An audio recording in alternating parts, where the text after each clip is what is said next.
전도서를 읽으면서 헛되고 헛되니 모든 것이 헛되다라고 끝나는 것이 아니라 예수 그리스도 안에서 이전 것은 지나갔으니 보라 새 것이 되었고 또 날마다 새롭게 하노라 말씀하시는 그 은혜가 회복되는 시간 되기를 축복합니다.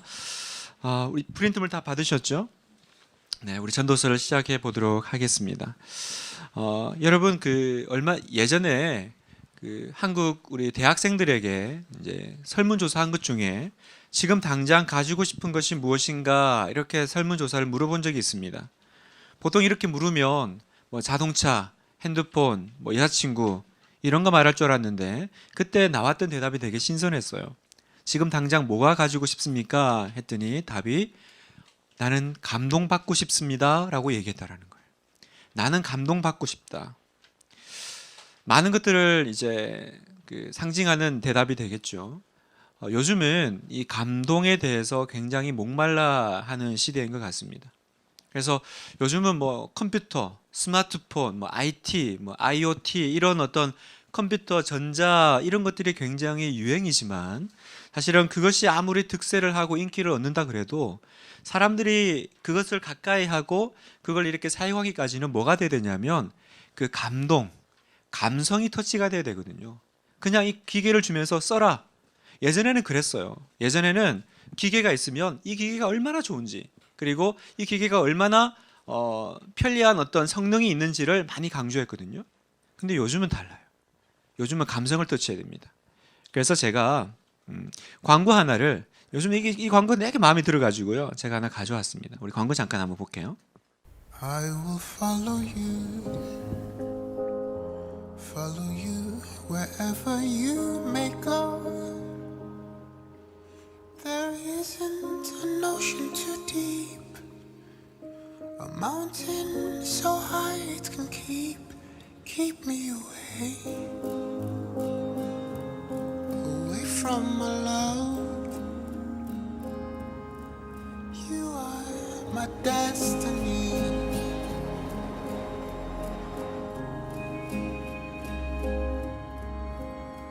I love you, I love you, I love you.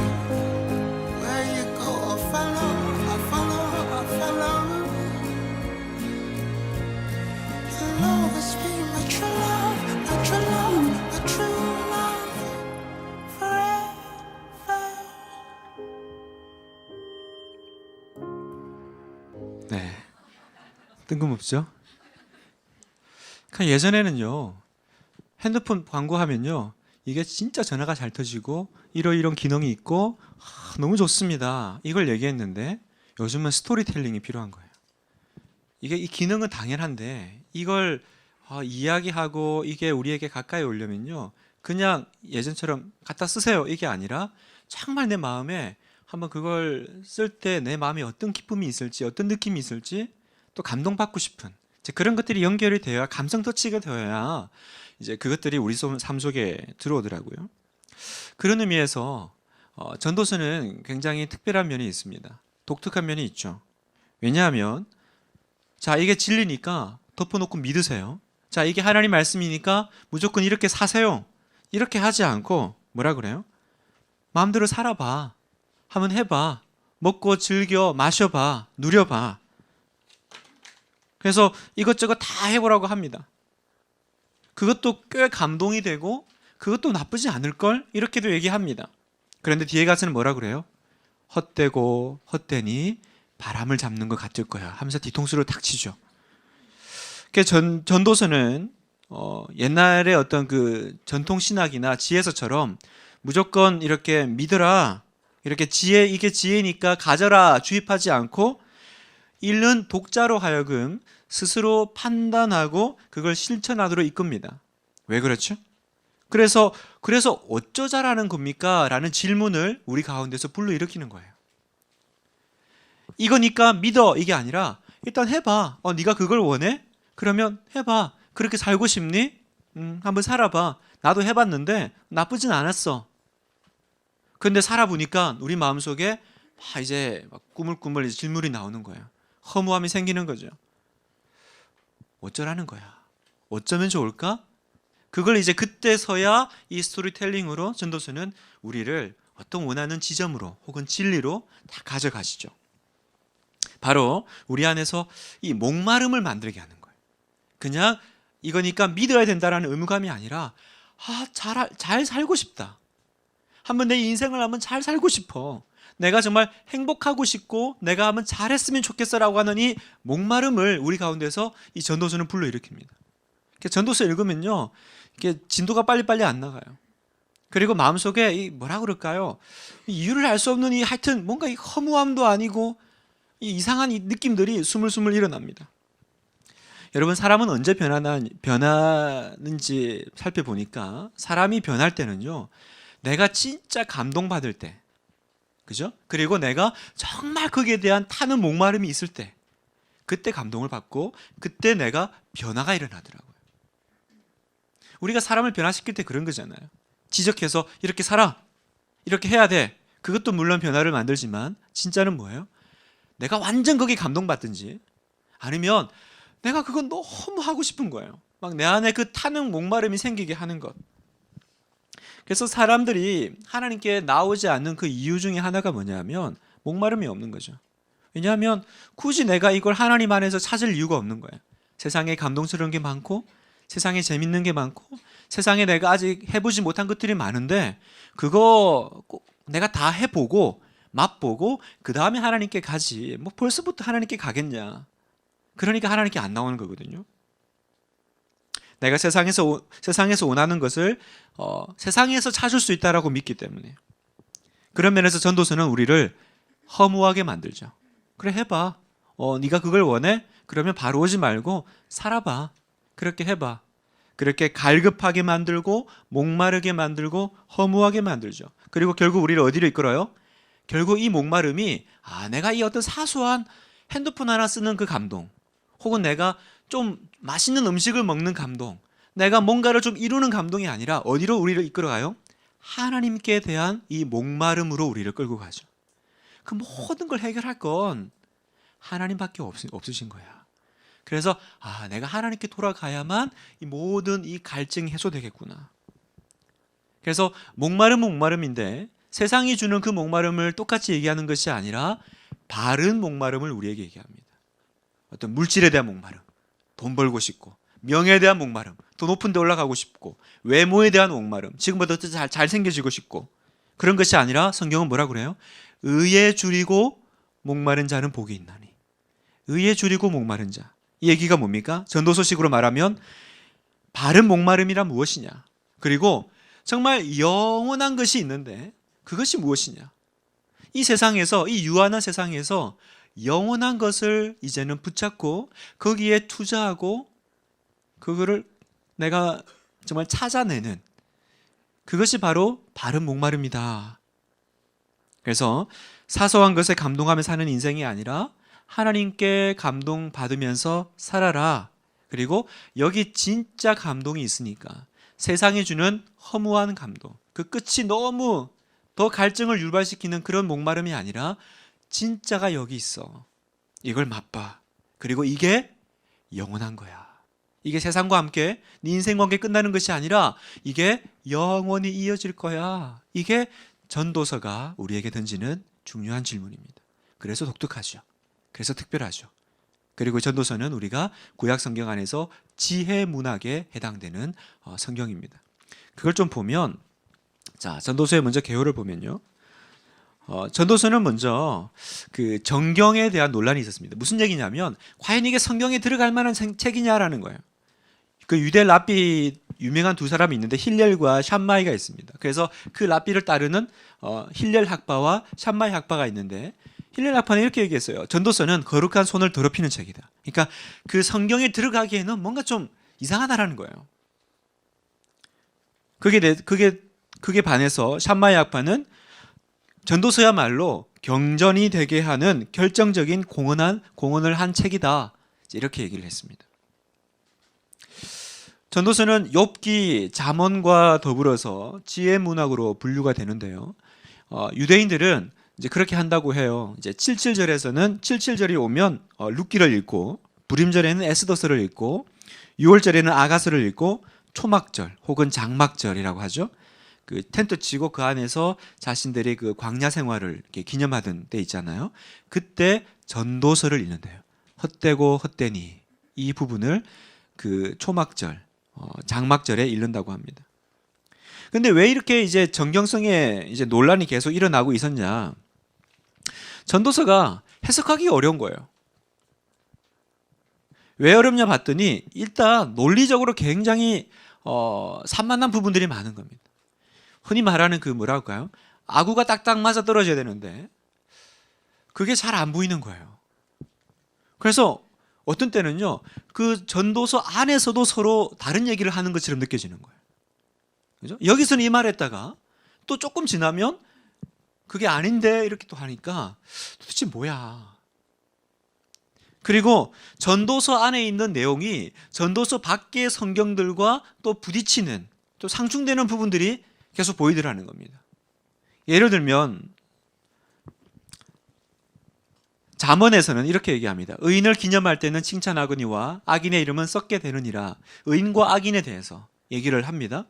그런데 전도서에서는 뭐라고 하냐면 지혜자도 우매자와 함께 영원하도록 기억함을 얻지 못하나니 후일에는 모두 다 잊어버린 지 오래일 것임이라. 오라 지혜자의 죽음이 우매자의 죽음과 일반이라. 잠언에서는요, 의인이 그 이름은 영원할 거고 기억될 거고 당연히 좋은 거지. 악인의 이름은 기억 못하고 없어질 거야. 근데 전도서는 뭐라 그래요? 의인이나 악인이 똑같다라는 거예요. 둘 다 기억 못할 거야. 이제 이런 어떤 좀 뭐라 그럴까요? 의미적이나 또 신학적인 면에서 부딪히는 부분들이 생기니까 전도서가 성경에 들어갈 책이 맞나? 이제 그런 이제 얘기들을 이제 많이 받게 되었죠. 여러분, 우리가 이 전도서를 읽어 나갈 때 하나 기억해야 될 것은 뭐냐면 이 전도서를 썼던 저자는 지금 우리처럼 신구약이 완성된 것을 다 보고 작성한 사람이 아니라는 것을 기억해야 됩니다. 어떤 면에서는 아직 신약도 넘어오지 않은 구약시대 사람이라는 거예요. 구약시대 사람의 특징이라면 뭐가 있냐면 부활에 대한 개념이 명확하지 않다는 거예요. 그러니까 죽는 건 알겠는데 죽음 이후에 하나님 나라와 천국과 그리고 죽음 이후에 그 영원한 생명에 대해서는 신약에 와서야 우리가 그것이 분명해졌는데 구약시대에는 그게 명확하지 않은 시대예요. 그러니까 그런 시대에 살고 있는 이 전도자가 인간의 삶이 당연히 이 세상에서의 삶으로만 해석을 하려고 하니까 뭔가 아구가 안 맞는 거예요. 이치가 안 맞는 일이 일어나는 거죠. 그런 것들을 자기가 그냥 있는 그대로 이렇게 표현하고 이게 어떻게 된 거냐. 그래서 그 안에서 자기가 나름대로 하나님을 경외하는 그 측면에서 풀어나가는 책이기 때문에 약간 이런 어떤 부분들이 등장할 수 있는 이제 그런 이제 요소가 되는 거죠. 자, 그러면 누가 썼을까? 이 전도자가 누굴까? 대부분 우리가 전통적으로는 솔로몬이 썼다라고 생각을 합니다. 왜냐하면 여기 보면 다윗의 아들이라는 말도 나오고 또 예루살렘의 왕이라는 명칭이 나왔을 때 그건 당연히 솔로몬이 아니겠냐. 또 솔로몬이라는 그 이름 자체가 지혜의 왕이니까 독특하신 분이었잖아요. 근데 옛날에는 그렇게 당연하게 솔로몬이라고 생각했는데 요즘 와서는 조금 그 부분에 대해서 이제 퀘스천을 제기합니다. 왜냐하면 여기 다윗의 아들이라는 표현은 꼭 다윗의 직속 아들이었던 솔로몬만 쓰는 게 아니라 원래 유다의 왕들은 다 다윗의 아들이라는 표현을 썼다라는 거예요. 그리고 전도자가 여기서 나와 있는 저자가 솔로몬이라면 왜 굳이 자기가 솔로몬이라는 이름을 하지 않고 예루살렘의 왕이라는 가명을 썼을까? 이제 그것도 하나의 퀘스천이고 또 전도서 8장 2절에 보면 나보다 먼저 예루살렘에 있던 자보다 자기가 훨씬 낫다. 이제 그런 표현을 쓰거든요. 근데 솔로몬이라고 하면 솔로몬이라고 가정을 한다면 나보다 먼저 있었던 사람은 자기 아버지 다윗이거든요. 그 아들 솔로몬이 아무리 자기가 지혜가 있다 하더라도 자기가 자기 아버지 다윗보다 낫다 이렇게 말하는 부분들은 참 우리가 선뜻 납득하기는 쉽지 않은 부분이라는 거죠. 이제 학자들 얘기예요. 그런 면에서 솔로몬이 당연하게 생각했던 그 솔로몬이 아닐 수 있다. 그럼 솔로몬이 아니면 누구냐? 훨씬 그 이후의 사람이라는 거예요. 주전 3세기경에 그리스 지배하에 예루살렘에 살던 현자, 지혜자. 그래서 그 그리스 그 헬라 문화잖아요. 그 안에서 핍박을 받고 있던 그 유대인, 그죠? 그래서 하나님 믿는 그 신앙 가운데서 그 헬라의 어떤 정신, 헬라의 어떤 철학들이 난무하는 그것들을 보면서 갈등하는 한 유대 지혜자가 아니겠는가, 그렇게 이제 보기도 이제 합니다. 자, 어쨌든 이제 이렇게 이제 우리가 저자를 좀 생각해 볼 수 있고요.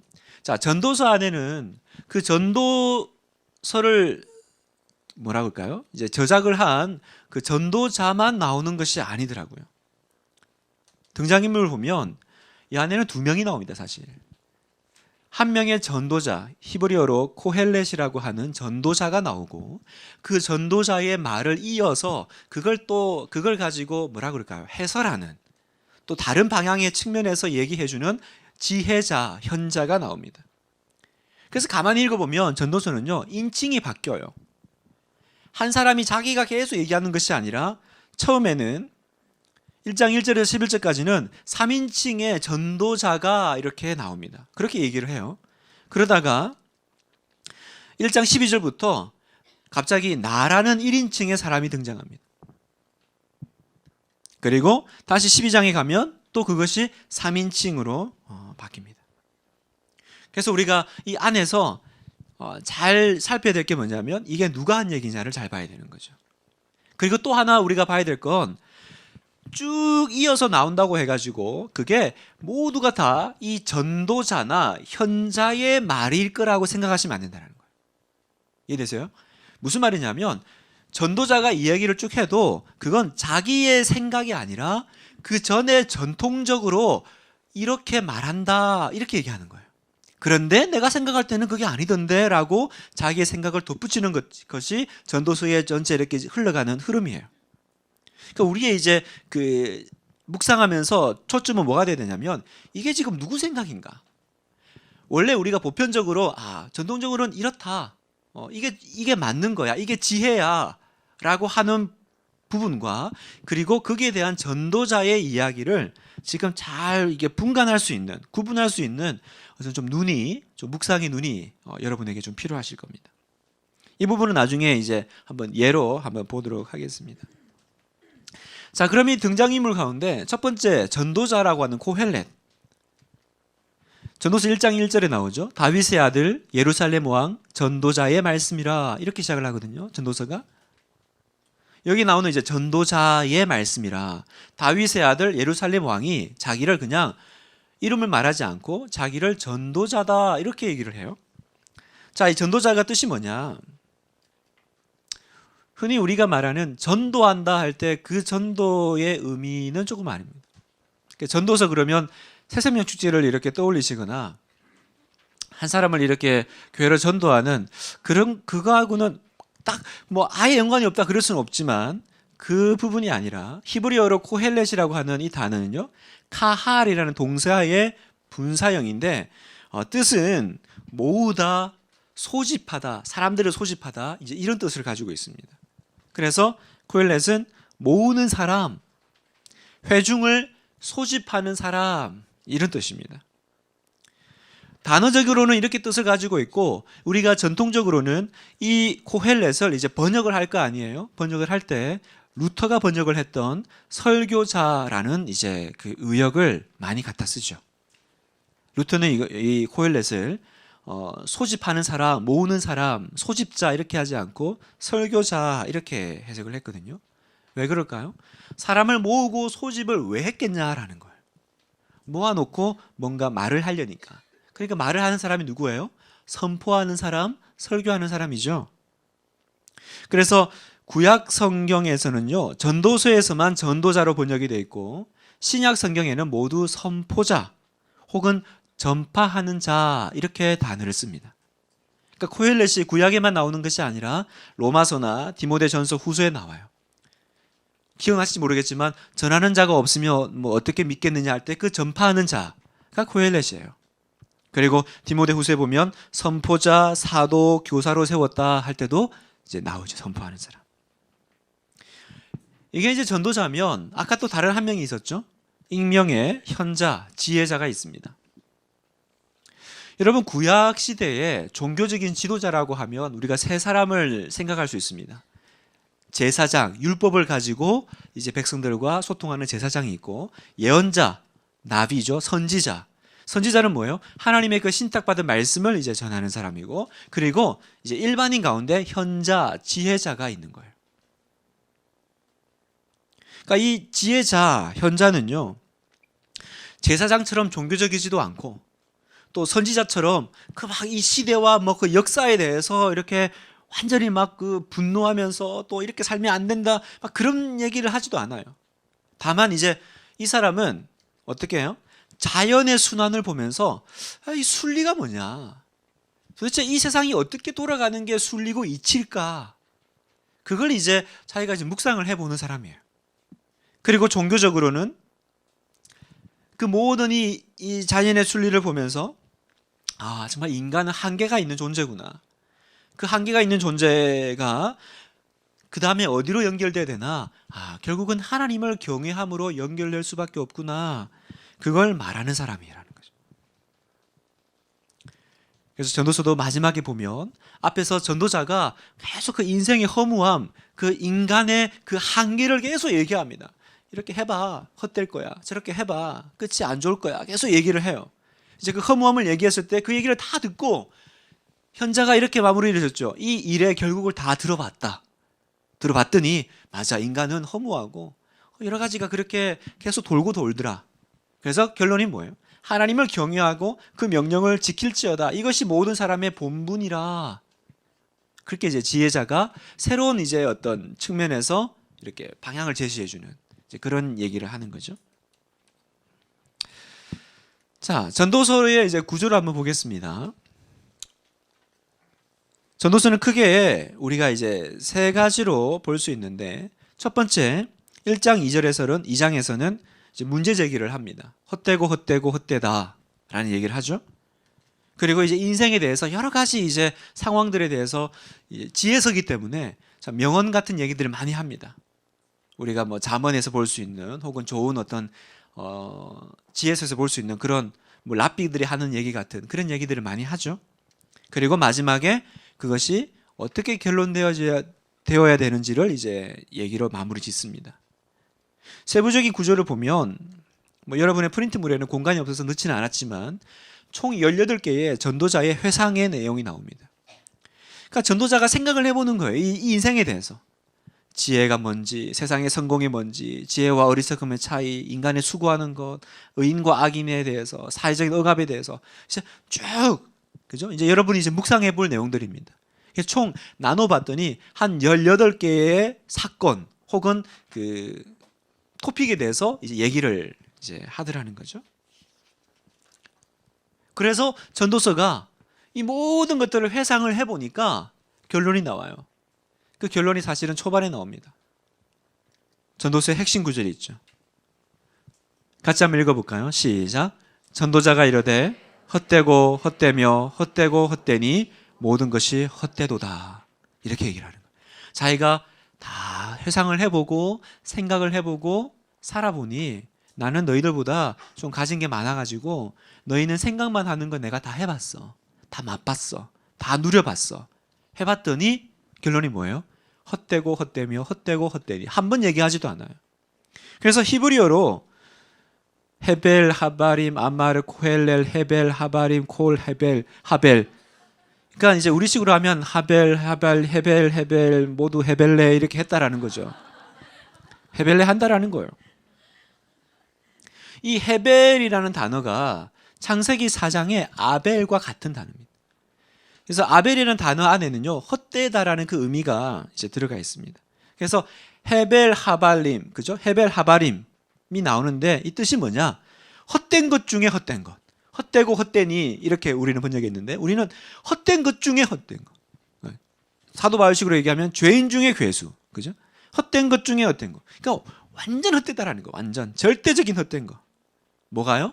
이 세상에서 돌아가는 모든 것들이 다 그렇더라는 거예요. 그래서 시인같이 얘기하죠. 그건 마치 바람을 잡으려고 하는 것 같은 거예요. 바람을. 그러니까 전도서가 읽기 어려운 게 이제 이런 부분입니다. 처음에 이제 인생의 명언 같은 얘기를 막 해요. 그러면 우리가 꼭 잠언 이렇게 묵상하듯이 맞아, 맞아, 그렇지. 맞아. 그런데 끝에 가면 뭐라 그래요? 헛되고. 뭐야? 또 읽어 나가. 그러면 그치, 맞아. 인생은 그래, 맞아 하다가 또 끝에 가면 뭐 나와요? 헛되니 모든 것이 헛되다. 그럼 우리가 이제 짜증이 나는 거예요. 그래서 뭐 어쩌라는 거야? 도대체 뭐 어쩌라고?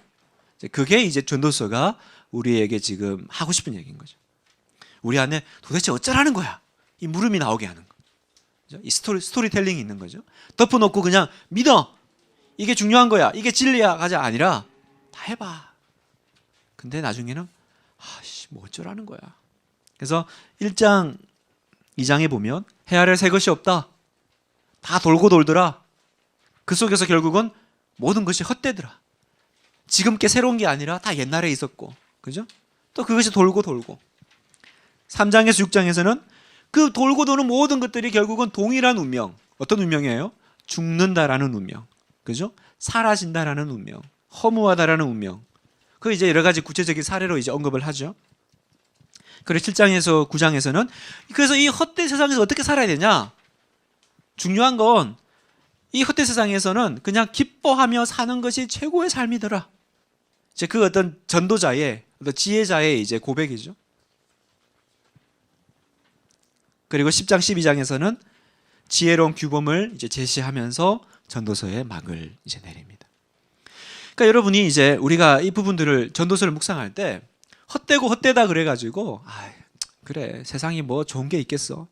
뭐 살아보나 안 살아보나 그게 그거겠지. 그렇게 어떤 허무주의에 빠진다든지 허무주의요. 아니면 그래 기쁘게 사는 게 최고의 삶이지. 그래 이제부터 마음껏 누릴 거야. 돈도 쓰고 하여튼 뭐 죽으면 끝 아니겠어? 죽으면 끝이니까 하여튼 살아있을 때 내가 해볼 거 다 해볼 거야. 이런 쾌락주의로 빠지면 안 되는 거예요. 이게 바로 세상의 삶이죠. 그죠? 이 세상을 가만 보세요. 이 세상 사람들이 살아가는 삶을 가만히 보세요. 그 속에는 결국은 두 가지 키워드가 있어요. 허무주의 아니면 쾌락주의가 있어요. 여러 가지 덧칠이 되어 있고 여러 가지로 감춰져 있지만 그 세상 사람들의 마음속에는 두 가지 마음이 있어요. 이게 뭔 소용이 있나?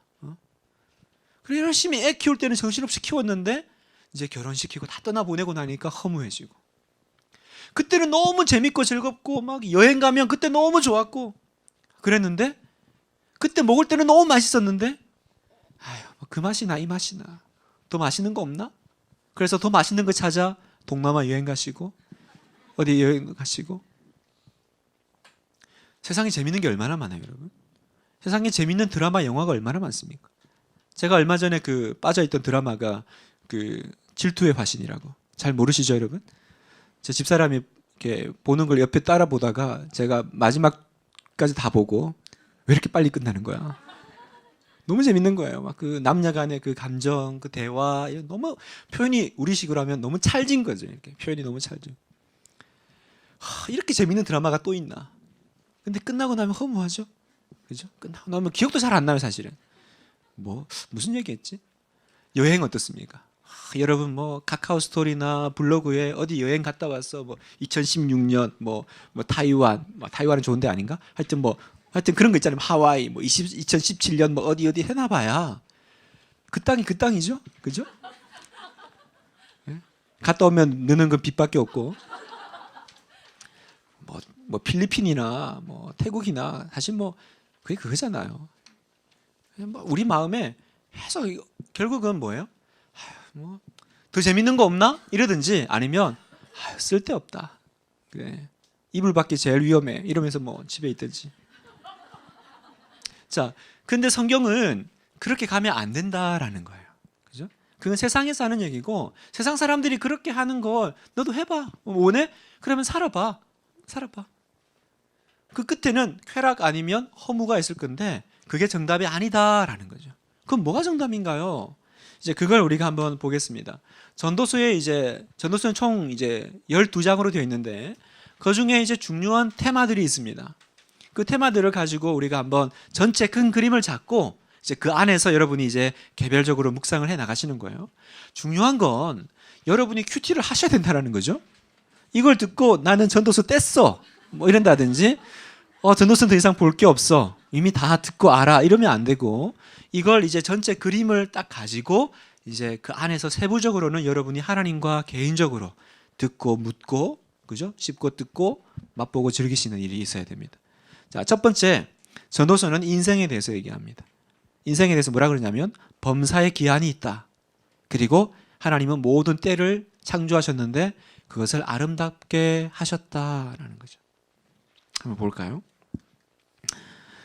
이제 이게 전도서 3장 1절에서 9절까지 말씀인데 한번 같이 저 한 절 여러분 한 절 쭉 읽어보겠습니다. 범사의 기한이 있고 천하 만사가 다 때가 있나니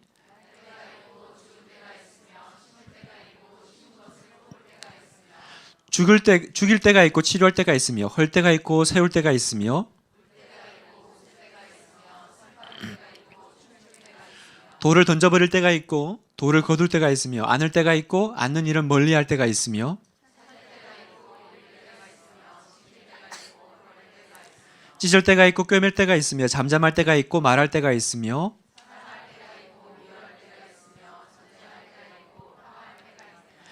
일하는 자가 그의 수고로 말미암아 무슨 유익이 있으랴. 자, 여기 보면 계속 때가 있고 때가 있고 때가 있고 때가 있고 이렇게 얘기합니다. 그래서 1절에 결론같이 범사의 기한이 있고 천하 만사가 다 때가 있나니. 자, 이 2절부터 이제 8절까지가 이제 그 때를 이제 얘기하는데 그 때를 세어 보니까 총 28개가 나옵니다. 총 28개 때가 나오는데 이건 그냥 전도자가 뭐 이때가 있고 저 때가 있고 이러지 않겠냐가 아니라 이건 날 때부터 죽을 때까지의 모든 것을 지금 총나하는 그 때를 이제 집약해서 이제 말하는 겁니다. 그러니까 사람의 전 인생을 얘기하는 거예요. 그 인생은 크게 두 가지라는 거예요. 긍정적인 게 있고 부정적인 게 있다라는 거죠. 그죠? 그래서 한 절 안에 두 개의 긍정이 두 개 긍정, 두 개의 부정이 있다면 날 때가 있고 죽을 때 있고 심을 때가 있고 뽑을 때가 있고 항상 부정만 있는 것도 아니고 항상 긍정만 있는 것도 아니고 이것도 있으면 이것도 있고 낮이 있으면 밤도 있고 이게 인생이라는 거죠. 구절을 조금 설명을 해보면요. 그 안에 돌을 던질 때가 있고 거둘 때가 있다 그러는데 이게 뭘까? 이건 부부관계를 얘기하는 거예요. 여러분. 실제로 돌멩이를 던져서 누굴 잡는 게 아니고 이 돌이라는 이 단어는 그 성경 안에서 남자의 성기를 얘기합니다. 생식기를 얘기하죠. 그래서 여러분 그 기억나세요? 그 출애굽기 보면 그 히브리인들이 애를 낳으니까 바로가 이제 남자의 죽이라 그러죠. 산파들이 이제 가서 남자이면 죽이는데 표현을 그 자리를 보고 이제 남자면 죽이고 여자면 살려요. 그래서 그 자리를 보고라고 한글은 돼 있는데 그 자리가 히브리어로는 에벤이라는 단어를 쓰는데 그 에벤이 그 원래 원뜻은 돌이라는 겁니다. 돌을 보고 남자면 죽였다 이렇게 얘기하는 거죠. 무슨 얘기입니까? 여기서 돌을 던진다라는 이 말은 부부가 이렇게 아내와 관계를 맺을 때가 있고 그리고 돌을 거둔다라는 것은 그 관계를 부부간의 관계를 멀리할 때가 있다. 이제 그 얘기죠. 또 7절에 보면 찢을 때가 있고 꿰맬 때가 있다. 이거는 그냥 추상적으로 찢고 꿰매는 것이 아니라 찢는 것은 장례식을 얘기하는 거고요. 그리고 다시 꿰매는 것은 장례식이 끝나는 그 시점을 얘기하는 겁니다. 잠잠할 때와 말할 때도 마찬가지로 사람이 죽을 때입니다. 사람이 죽으면 침묵하고 다시 장례식이 끝나면 다시 말하기 시작하는. 그래서 말할 때, 잠잠할 때. 그러니까 전체적으로 어떤 의미냐? 이 모든 때가 있는데 인간의 경험하는 모든 때는요, 다 그 자기만의 시간이 있다라는 거죠. 그런데 이 전도자가 말하는 건 뭐냐면 이 자기만의 시간이 그 시간의 주도자, 뭐라고 되죠? 이 주권자가 내가 아니라 다른 누군가가 있다라는 거예요. 사실은 내가 인생을 살아가고 내가 뭔가를 하는 것처럼 보이지만 우리는 다 수동적으로 이것들을 경험한다는 거예요. 내가 원한다고 태어나고 내가 원한다고 죽는 게 아니라는 거죠. 내가 원한다고 이 부모님 밑에서 태어나고 내가 원한다고 이렇게 부유하게 살고 그런 게 아니라 어떤 그 자기만의 그 모든 그 시간과 환경 가운데 하나님이 우리 각자에게 주시는 그 때가 우리에게는 사실은 수동적으로 경험되어진다는 거죠. 이 말은 뭐냐면 인간은 이 모든 때, 이 때에 주인이 아니다라는 말입니다. 나는 이 시간의 주인이 아니에요, 여러분. 그럼 뭐예요? 우리는 단지 이 시간 안에 왜 넘어갔지? 자, 잠깐 봅시다.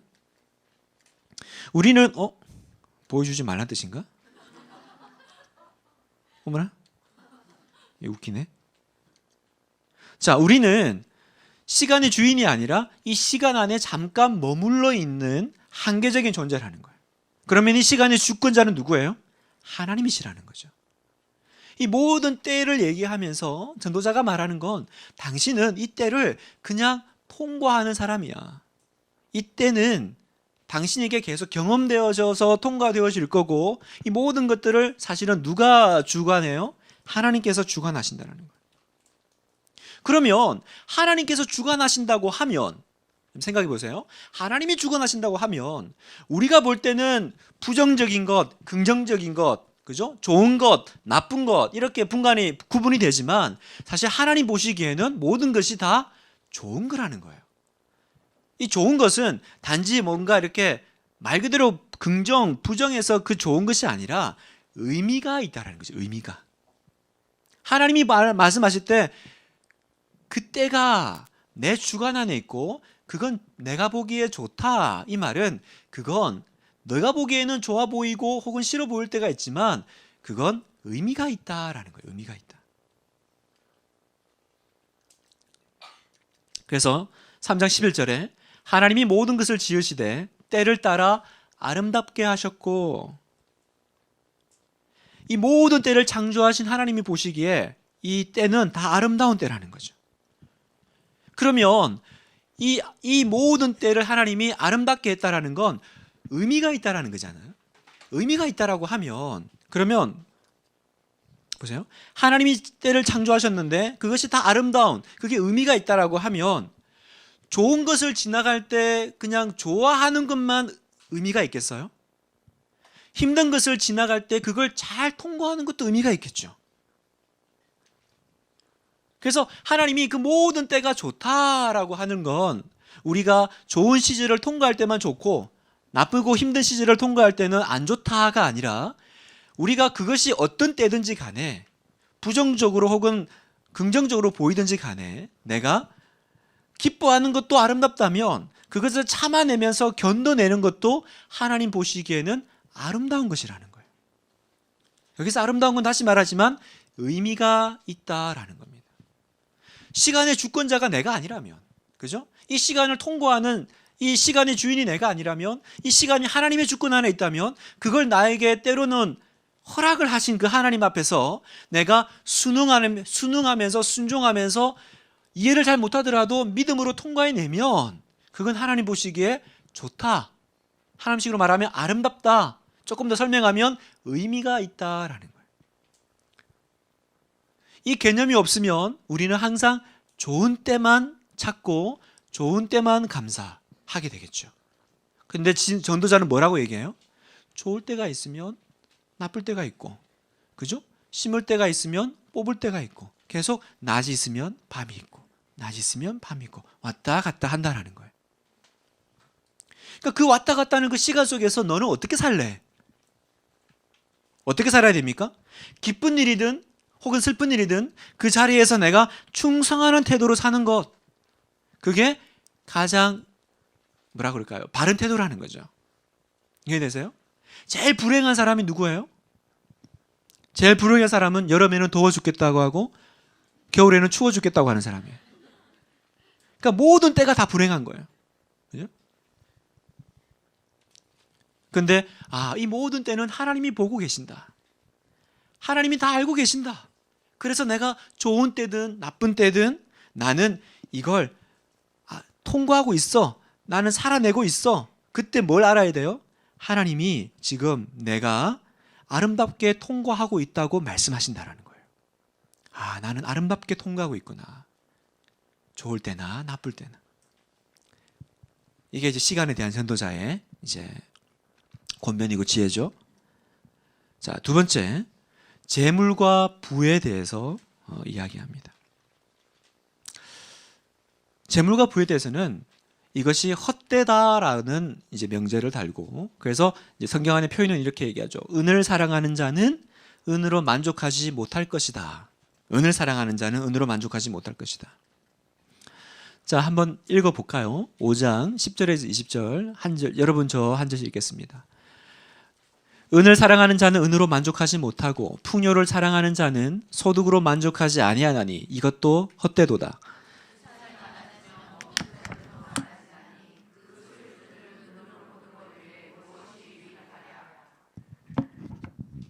노동자는 먹는 것이 많든지 적든지 잠을 달게 자거니와 부자는 그 부유함 때문에 자지 못하느니라.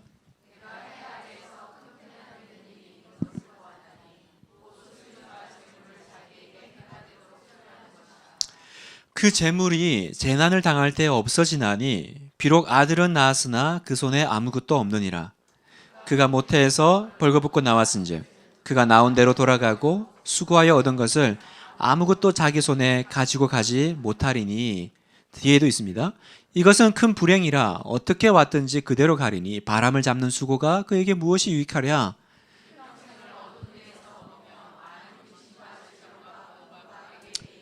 사람이 하나님께서 그에게 주신 바 그 일평생에 먹고 마시며 해 아래에서 하는 모든 수고 중에서 낙을 보는 것이 선하고 아름다움을 내가 보았다니 그것이 그의 몫이로다.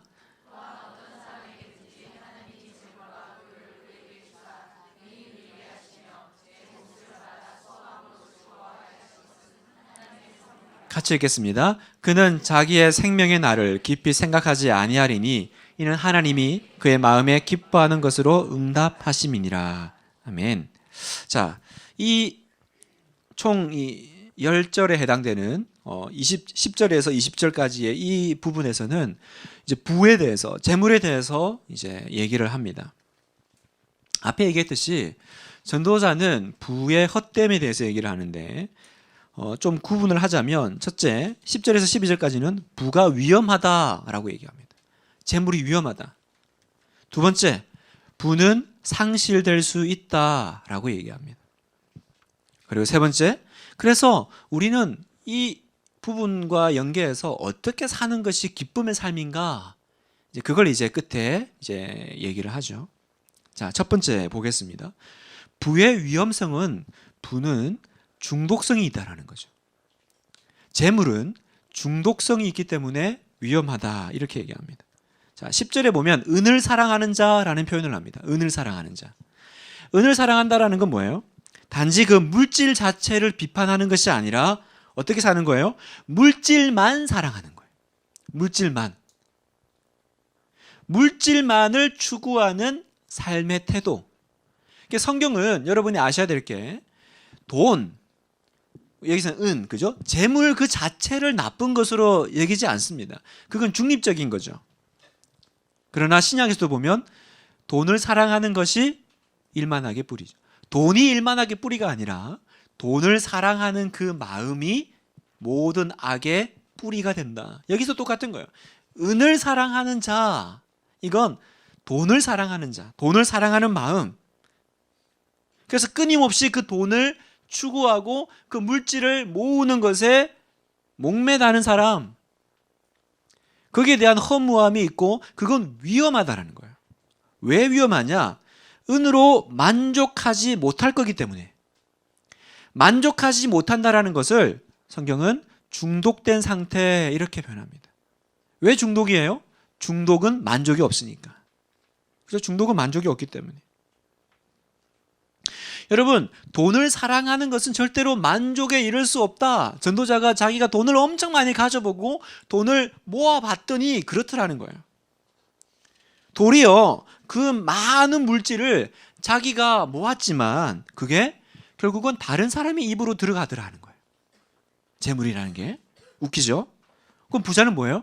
그걸 그냥 구경만 하고 있는 거예요. 자기가 열심히 모았는데 그게 다른 사람 입으로 들어가는 걸 지금 보고 있는 거예요. 그뿐만 아니라 그 돈을 자기가 가지고 있기 때문에 뭐라 그래요? 가장 그 안식, 마음의 안식이라고 할 때 기본적으로 우리가 하는 게 잠이잖아요. 잠. 그 잠을 빼앗기는 거예요. 그 부를 자기가 가지고 있고 그 부를 지켜보고 관리하면서.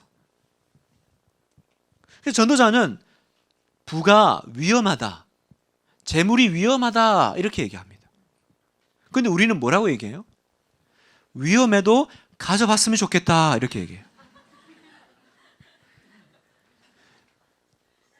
교회에서 목사님이 앞에서 여러분 재물은 위험한 겁니다, 부는 위험한 겁니다, 그럴 때 여러분 마음속에 그래도 가져나 봤으면 좋겠어요. 그때 깨달아야 돼요. 아, 내가 지금 중독되었구나. 그 말 하는 것 자체가 내가 지금 중독됐다라는 증거입니다. 그래서 여러분 신앙생활에서 11조가 중요한 거예요. 11조는 뭐예요? 10분의 1을 내가 하나님께 드리는 거죠. 현대시대에 와서 이 11조의 그 의미에 대해서 의견이 분분합니다. 그래서 뭐 구약시대에 이렇게 10분의 1을 떼서 레위인들에게 맡기고 그때는 뭐 이게 레위인이 있었고 그걸로 먹고 사는 사람들을 책임져야 됐기 때문에 있지만 지금은 이제 그런 시대가 아니지 않느냐. 그래서 뭐 11조가 신약에 있느냐 없느냐 뭐 이러면서 얘기가 많습니다. 근데 저는 이 물질에 대해서 이 부에 대해서 매여 있고 이 중독된 이 세상에서 11조는 정말로 필요한 부분이 아닌가. 그것이 성경에서 뭐 하라고 하는 건지 안 하고 하는 건지 이 현대시대에 와서 그것이 의미가 어떻게 달라지는지 모르겠지만 내가 이 번 것에서 10분의 1을 떼서 내가 헌금할 수 있다는 건 뭐예요? 나는 중독자가 아니라는 거예요. 그리고 이건 내 것이 아니라 하나님 것이라는 나의 인정이 그 안에 들어가 있는 거죠. 여러분 어떤 사람이 나에게 100만 원을 주면서요, 자에게 100만 원이 있는데 당신에게 주고 싶어요. 근데 10만 원만 두고 90만 원 가져가세요. 그러면 아니 뭐 그냥 가져가면 되나요? 그러면 돼요. 아싸 그러면서 100만 원 다 챙겨가. 그러면 도둑놈 되는 거죠. 그죠? 분명히 주는 사람이 10만 원 두고 90만 원 가져가세요. 왜? 이 돈은 내가 주는 거니까. 내가 주는 거니까. 근데 받으면서 다 가져간다. 그건 이제 계약이 깨지는 거죠. 여러분 내가 하나님 앞에서 헌금을 한다고 하는 건요, 하나님이 용돈이 필요하시겠어요? 하나님이 여러분의 재산을 탐내실까요? 하늘도 내 거, 땅도 내 거다라고 하나님이 말씀하시는데 왜 하나님이 헌금을 얘기하실까? 뭐 헌금 가지고 우리가 많은 일들을 하죠. 또 어려운 사람도 도와주고 교회도 이제 진행이 되고 또 뭐 여러 가지 일들이 있지만 제일 중요한 건 뭐예요? 돈에 여러분의 마음이 가 있기 때문에 그런 거죠. 우리는 자칫하면 이 돈에 중독되기 쉬운 사람들이기 때문에 그렇습니다. 그래서 훈련을 해야 돼요. 무슨 훈련요? 중독되지 않을 훈련. 그게 내가 11조를 드리는 거예요. 여러분 100만 원 벌어서 10만 원 내는 건 쉬워요. 1000만 원 벌어서 100만 원 내는 건 어려울 거예요. 1억 벌어서 1000만 원 낸다? 야, 이건 어려울 거예요.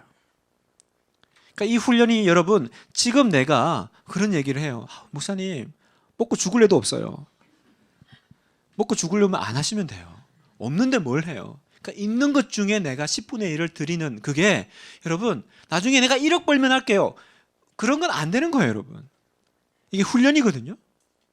중독이 이미 됐는데 어떻게 그걸 내겠어요? 내가 10만 원 벌었을 때 얼마 내게 10분의 1이지? 만 원. 10만 원.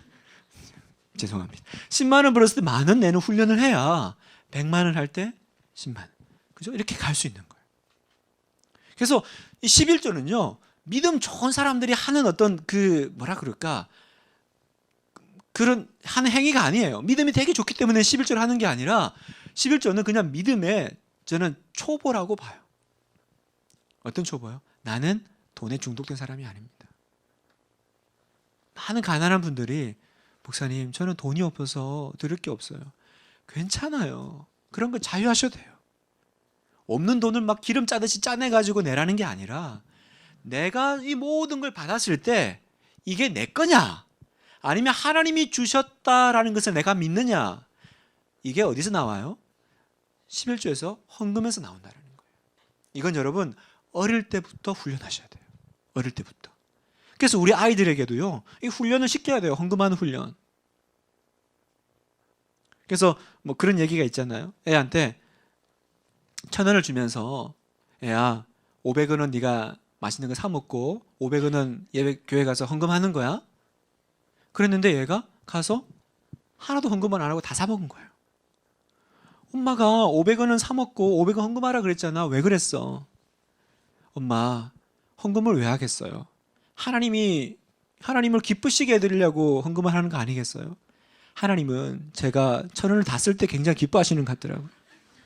그래서 자기 다 썼다라는 거죠. 이제 이렇게 되는 거예요. 자기 중심적으로. 그냥 내가 이 모든 것의 주인이 되어서 내가 마음대로 쓸 수 있는 훈련이 필요합니다. 그래서 이 부는요, 이 중독성이 있는데, 이 중독성 있는 이 부는 이 전도서는 두 번째 얘기하기를 이게 상실될 수 있다는 거죠. 13절에 해 아래에 큰 폐단이 있다. 그 폐단이 뭐냐? 소유주가 그게 해가 될 때까지 자기가 움켜쥐고 있는 것이 폐단이라는 거예요. 자, 이게 무슨 얘기냐면 이렇게 움켜쥐고만 있는 것, 그죠? 모으는 것에만 집착하는 것, 이거는 중독을 넘어서 폐단이라는 거예요. 나중에 정작 자기가 필요할 때는 그걸 쓸 수 없는, 그럼 내가 필요할 때는 쓸 수 없는데 모으기만 하는 사람을 뭐라고 불러요? 경비원이라고 부르는 거죠. 그러니까 나는 돈의 주인이 아니라 뭐가 되는 거예요? 돈의 경비원이 되는 거예요. 보세요. 15절에 보면 모태에서 벌거벗고 나왔은즉, 이건 죽음을 얘기하는 게 아니라 벌거벗은 그 상태, 무일푼의 상태로 되돌아가는 일이 벌어진다라는 거죠. 그래서 17절에 일평생을 어두운 데서 먹으며, 이 말은 일평생에서 어두운 데서 먹는다는 거는 가난한 상태인데 그냥 가난한 게 아니라 원래 내가 처음 시작할 때 그 상태로 다시 되돌아가는 일이 벌어진다라는 거죠. 처음으로 다시 되돌아가니까 어떻게 돼요? 그러면 그동안 내가 모아왔던 그게 뭐가 되는 거예요? 다 바람 잡는 수고 했다라는 거죠. 잡는 수고를 했지만 바람처럼 잡히지 않고 다 빠져나가는 일이 돼버렸고, 그러다 보니까 17절에 많은 근심과 질병과 분노가 그에게 있다, 이렇게 얘기하는 거예요. 이해되세요, 여러분? 그러니까 돈은요, 결국은 돌고 돌더라는 거예요. 근데 단지 그걸 모아두고 잡아두고, 돈이 있어, 그것만 이렇게 신경 쓰다 보면 그게 하나의 자기 폐단이 되어가지고 막상 쓰고 싶을 때는 쓰지 못하는 일이 벌어지고, 더 나아가서는 아예 그동안 평생 돈 모아왔는데 처음으로 돌아간다라는 거죠. 그러니까 그것 때문에 뭐가 일어나요? 화병이 생기는 거예요. 화병이.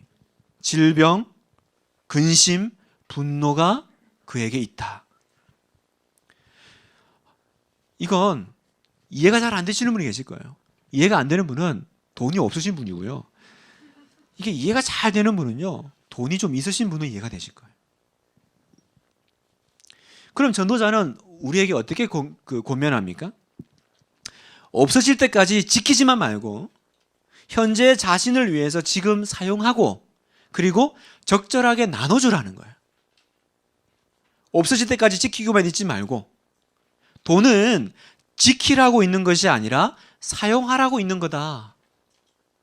그런데 사용할 때는요, 내가 가지고 있는 이 몫에는요, 나를 위해서 쓰는 것도 포함되어 있는 거예요, 여러분. 이해되세요? 내가 나를 위해서 돈을 쓰지 않으면 이 돈은 결국은 다른 사람에게 다 가게 되는 거예요. 왜? 돈은 돌고 돌기 때문에. 그래서 나는 뭐라고 그래요? 미래를 위해서 합니다. 그러면서 미래의 보장을 위해서 그냥 안 먹고 그냥 존팽이 그러면서 짜다 구두쇠 소리 들으면서 모아두는 것만이 다 능사가 아니라는 거예요. 그걸 위해서 그냥 현실은 정말 이렇게 그럴까요? 모든 삶을 다 포기해. 안 먹고 안 입고 그러잖아요, 우리가. 근데 그게 정말 지혜로운 삶의 방식이냐라고 묻는 거예요. 그렇게 모았다가 결국 병 나가지고 병 고치는데 다 쓰는 거 아니냐? 열심히 모았는데 마지막에 내가 쓰려고 그랬는데 어떤 상황이 벌일지 모르는 그 가운데서 그게 누군가에게 들어가고 없어져 버리고, 그러면서 내 안에 그냥 근심과 걱정과 질병이 생기는 그런 일이 생기는 거 아니냐? 그러니까 남한테 밥 한 번 사지 않고 진짜 짠돌이 짜다 이런 얘기 들으면서 그냥 안 먹고 안 쓰고 이렇게 자기를 위해서 모아뒀다가 그냥 어떻게 돼요? 그냥 결국은 다 없어질 때까지 자기는 평생 돈 지키고만 살다가 끝나버린다는 거죠. 아까 얘기했듯이 뭐예요? 그냥 경비원처럼 사는 거예요. 그 돈을 내가 지켜드리는 인생. 그냥 돈이 우리 집에 있는 거예요. 그러나 그 돈 때문에 좋은 일도 안 생기고 그 돈 때문에 내가 누리는 것도 별로 없고 그냥 평생. 그러면 어떻게 해야 됩니까? 물질을 관련해서 배우는 세 가지가 있습니다. 첫 번째, 미래를 위해서 적당한 물질을 일단 모으라고 얘기를 합니다.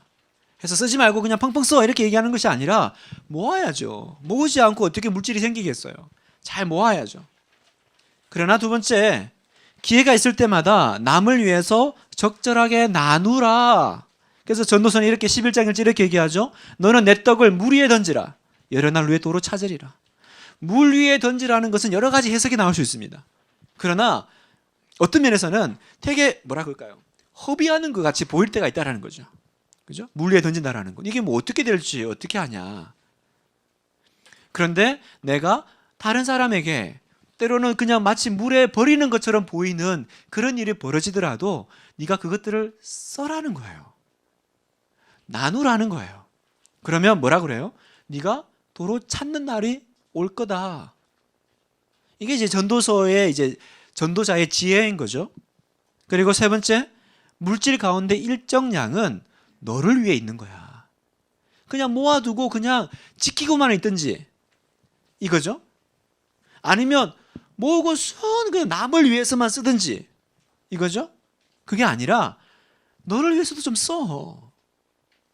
이 세 가지 균형을 모으고 나누고 사용하라. 이게 물질과 관련해서 전도자가 던지는 메시지라는 겁니다. 그런데 문제는 어디서 생겨요? 이 세 가지 중에 하나에 매이면 이제 문제가 생기는 거예요. 모으기만 하든지 나누기만 하든지 아니면 자기를 위해서만 쓰기만 하든지. 여러분은 어떤 분이세요? 여러분은 어떤 분이세요? 그러니까 이 균형을 맞추는 것이 현명하고 지혜로운 사람이라는 거예요. 이 균형을 맞출 때 어떻게 돼요? 우리는 잃어버릴까 봐 염려하지 않고 그리고 중독될까 봐 걱정하지 않게 된다는 거죠. 그러면서 이제 전도자는 이것만 얘기를 잠깐 쉬겠습니다. 전도자는 우리에게 이제 기쁨의 삶에 대해서 얘기를 합니다. 그 기쁨의 세 가지는 우리가 기쁨의 삼위일체라고 부를 수 있겠죠. 세 가지는 뭐냐면 먹고 마시고 자기 일을 즐기는 것. 결국은 그게 가장 기쁘고 행복한 일이다라는 거예요. 그 돈은 그 재물이라는 건 거기에 매여 가지고 살아가는 게 행복한 게 아니라 그걸 도구를 가지고 먹고 마시고 자기 일을 즐기는 데 쓰는 것이 그것이 행복한 일이 삶이 된다라는 거죠. 다시 말하면 낙을 누리면서 살라라는 거예요. 낙을 누리며 살라라는 거예요. 그 성경에 보면 수고하면서라는 말이 나오는데 그 수고하면서는 일하면서입니다. 일하면서. 9장 10절에 내 손이 일을 얻는 대로 힘을 다하여 할지어다. 낙을 누리는 것이 기쁨인데 이 낙은요 그냥 그래서 그냥 아무 일도 안 하고 그냥 손 놓고 놀고 먹는 게 낙이 아니라 여기 보면 수고하면서 그 낙을 누리라는 거예요. 일하면서. 전도서는요 이 일하는 것, 이 일을요 축복으로 얘기합니다. 노동을 축복이라고 얘기해요. 즐거움이 뭐냐? 이 인생의 낙은 뭐냐면 아무 일도 안 하고 그냥 놀고 먹는 게 낙이 아니라 일을 하면서 그 가운데서 얻어지는 것이 낙을 누리는 거고 즐거움이고 축복이다 이렇게 얘기하죠. 여기서 낙을 누린다. 즐거움은 일을 하면서 낙을 누리는 것이라고 얘기했죠. 여러분 낙을 누린다라는 거는 낙을 본다 이렇게 이제 히브리어는 얘기하는데 히브리어로 라토브라는 단어를 씁니다. 이게 뭐냐면 좋은 쪽을 내가 일부러 본다라는 거예요. 좋은 쪽을 일부러 본다라는 거죠. 이게 무슨 얘기냐면 이 전도자가 이 어떤 이 부분들을 정리를 하면서 그래 결국은 이 모든 것이 돈 벌려고 사는 것도 아니고 내가 먹고 그냥 그러려고 사는 것도 아니고 결국은 기쁘게 살아가기 위해서 이 모든 것들을 우리가 만들어 가는데 어떻게 하면 낙을 누리며 기쁘게 사는 거냐? 그건 일을 하면서 살아가는 거고 또 하나는 내가 일부러 이 좋은 것을 보는 이 훈련을 할 때 우리는 낙을 누린다는 거예요. 저를 보세요, 여러분. 우리 인생은요, 아까도 얘기했지만 좋은 것이 있고 부정한 것이 있습니다. 하나님 앞에서는 다 의미가 있고 아름다운 것이지만 어쨌든 인생을 살아가는 내 입장에서는 그건 부정적인 것일 수도 있고 긍정적인 걸 수도 있어요. 말이 안 돼. 부정적인 걸 수도 있고 긍정적인 것일 수도 있습니다. 그렇죠? 근데 가만히 그 인생을 들어가 보면 부정적인 게 훨씬 많은 거죠. 그죠? 좋은 게 엄청 많아요. 이런 사람 잘 없더라고요. 한 10 그러면 한 8, 9는 안 좋은 거예요. 그 중에 한 1, 2가 좋은 거예요. 그러면 낙을 보는 건 뭐예요? 좋은 것을 내가 일부러 보는 훈련을 한다라는 건 뭘까요? 그건 내가 내 인생이 지금 부정적인 것, 긍정적인 것이 있는데 나쁜 거 그 8이 너무 많아가지고 그것만 계속 집중해서 바라보면 망한다라는 거예요. 그럼 어떻게 해야 돼요? 정말 1 혹은 2 좋은 것이 1, 2밖에 없는 것처럼 보이지만 내가 일부러 계속 그것들을 바라보는 훈련을 하라는 거예요. 거기서 나머지 이 8을 상쇄할 만한 힘이 나올 것이다. 그것들을 내가 이렇게 상쇄할 만한 에너지가 흔히 말하는 긍정의 힘이 나올 거라는 거예요. 근데 많은 비결은 뭐냐면 아무리 1, 2를 하나님이 남겨두셔도 그 1, 2는 아무것도 아닌 거예요. 왜? 8, 9가 너무 부정적인 게 많으니까. 그래서 하나님이 아무리 1, 2 이런 어떤 좋은 것들을 이렇게 중간중간 주셔도 항상 그 사람은 우울하게 살아가요. 항상 힘들게 살아가요. 우리는 대부분 그 상실된 면을 봅니다. 그러면서 낙을 누려가지 못합니다. 어떤 일이 생겨요. 그 가운데 다 나쁘지는 않을 거예요. 그죠? 근데 우리는 완전히 나쁜 거에만 매몰돼요. 누가 옆에서 좋은 거 얘기해줘도 그거는 가진 자의 여유로 보여요. 그래도 집사님 이건 감사하지 않아요? 됐어요. 집사님이 내 상황이 아니시니까 그런 얘기 하는 거지. 지금 8이 죽어가고 있는데 그 2 있다고 그걸 됐거든요. 하나도 위로 안 되거든요. 우리 그러잖아요. 교회에서 하는 건 그냥 거칠애적인 그런. 근데 그게 당신이 살아나는 비결이라는 거예요. 세상의 모든 일이 10 그러면 8, 9는 대부분 안 좋은 거예요. 좋은 것을 보십시오. 낙을 본다라는 건 내가 그걸 보는 영안이 열리는 거예요. 그러니까 육안은 계속 8, 9밖에 안 보일 거예요. 그 지선아 사랑에 보면 그 지선 씨가 그 버스가 트럭이 와가지고 온몸 화상 입었잖아요. 그 책에 보면 그 아버지가 그 응급실에 가서 기가 막혀 하죠. 자기 딸이 그냥 얼굴이 다 녹아 내렸으니까. 그거 얼마나 예뻤어요. 그 전에 사진 보면. 근데 그분이 그 완전히 그냥 온 몸에 화상이 돼가지고 이게 살까 죽을까 그거 염려하고 있는데 감사가 나와요 거기서. 그래도 발가락은 멀쩡하네. 발가락은 멀쩡. 여러분 이게 웃기잖아요. 이게 완전히 그냥 허세구만 허세. 그 발가락 멀쩡하게 감사해요? 지금 온몸이 다 녹아내렸는데 발가락 멀쩡한 건 감사해요? 근데 거기서 성도는 살아나오는 거예요. 우리 같으면 목사님 그 발가락이 뭐가 문제예요 지금? 쉽지 않을 거예요. 뭐 여러분이나 저나 각자 자기의 삶 가운데 그게 일어났을 때는 쉽지 않을 거예요. 그러나 낙을 보는 것. 낙을 보는 것. 여러분의 삶을 되돌아보세요. 여러분은 우울한 사람입니까? 아니면 긍정적인 사람입니까? 여러분은 언제 긍정적이고 언제 기분 좋아질 수 있겠어요? 여러분 인생에 나쁜 일 하나도 없어지고, 그죠? 싹 좋아지고 정리되고 좋은 일만 많이 생기면 긍정적으로 바뀔까요? 그건 천국에서나 가능한 거죠. 그럼 난 죽을 때까지 기분 좋을 날이 없는 거예요. 항상 나는 우울하게 살 수밖에 없어요. 심을 때가 있으면 뽑을 때가 있고, 낮이 있으면 밤이 있고, 계속 그렇게 얘기했으니까. 그러면 내 눈은 그 가운데도 하나님, 그러나 이건 감사하다. 그걸 바라볼 때 하나님은 거기서 나머지 8을 상쇄할 만한 힘을 어디로부터? 하늘로부터. 그죠? 이건 믿음이니까 주신다라는 거죠. 그걸 볼 수 있는 영안이 열리기를 축복합니다. 자, 세 번째 테마, 죽음. 죽음에 대해서 한번 보겠습니다. 9장 1절에서 6절까지. 자, 같이 한번 읽어보겠습니다.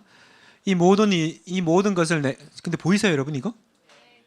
이 모든 것을 내가 마음에 두고 이 모든 것을 살펴본즉 의인들이나 지혜자들이나 그들의 행위나 모두 다 하나님의 손안에 있으니 사랑을 받을는지 미움을 받을는지 사람이 알지 못하는 것은 그들 모두의 미래의 일들임이니라.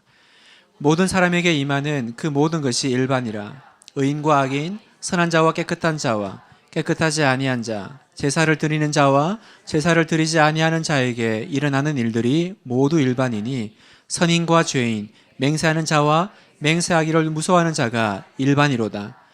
모든 사람의 결국은 일반이라. 이것은 해 아래에서 행해지는 모든 일 중에 악한 것이니 곧 인생의 마음에는 악이 가득하여 그들의 평생에 미친 마음을 품고 있다가 후에는 죽은 자들에게로 돌아가는 것이라. 모든 산 자들 중에 들어있는 자에게는 누구나 소망이 있음은 산 개가 죽은 사자보다 낫기 때문이니라. 산 자들은 죽을 줄을 알되 죽은 자들은 아무것도 모르며 그들이 다시는 상을 받지 못하는 것은 그들의 이름이 잊어버린 바 됨이니라. 그들의 사랑과 미움도 시기도 없어진 지 오래이니 해 아래에서 행하는 모든 일 중 그들에게 돌아갈 몫은 영원히 없느니라. 여러분, 이 전도서를 읽으면요, 알 듯 모를 듯 하거든요. 그래서 전도서가 큐티가 좀 어려우신 분은 이 개역 개정 버전을 보지 마시고 좀 쉬운 버전을 보시면 돼요. 뭐 쉬운 성경이나 아니면 아예 현대인의 성경이나, 그죠? 현대인의 성경을 좀 보면 훨씬 더 이렇게 좀 논리를 좀 맞췄거든요. 의역을 했기 때문에. 그래서 조금 더 읽기가 쉬워지실 겁니다. 여기 보면 계속 일반이라 이제 이런 얘기가 나오는데 그게 이제 핵심입니다. 자, 한번 보면 전도자는 전통적인 이 지혜에 대해서 제동을 겁니다.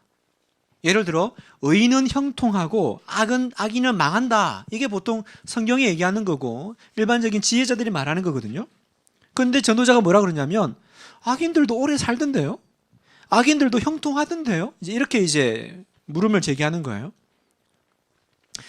전도서 8장 12절에 보면 또한 내가 아노니 하나님을 경외하여 그를 경외하는 자들은 잘 될 것이요 악인은 잘 되지 못하며 장수하지 못하고 그날이 그림자 같으리니 이는 하나님을 경외하지 아니함이니라. 이게 전도서 안에 있지만 사실은 이제 전통적인 이제 얘기가 이렇다.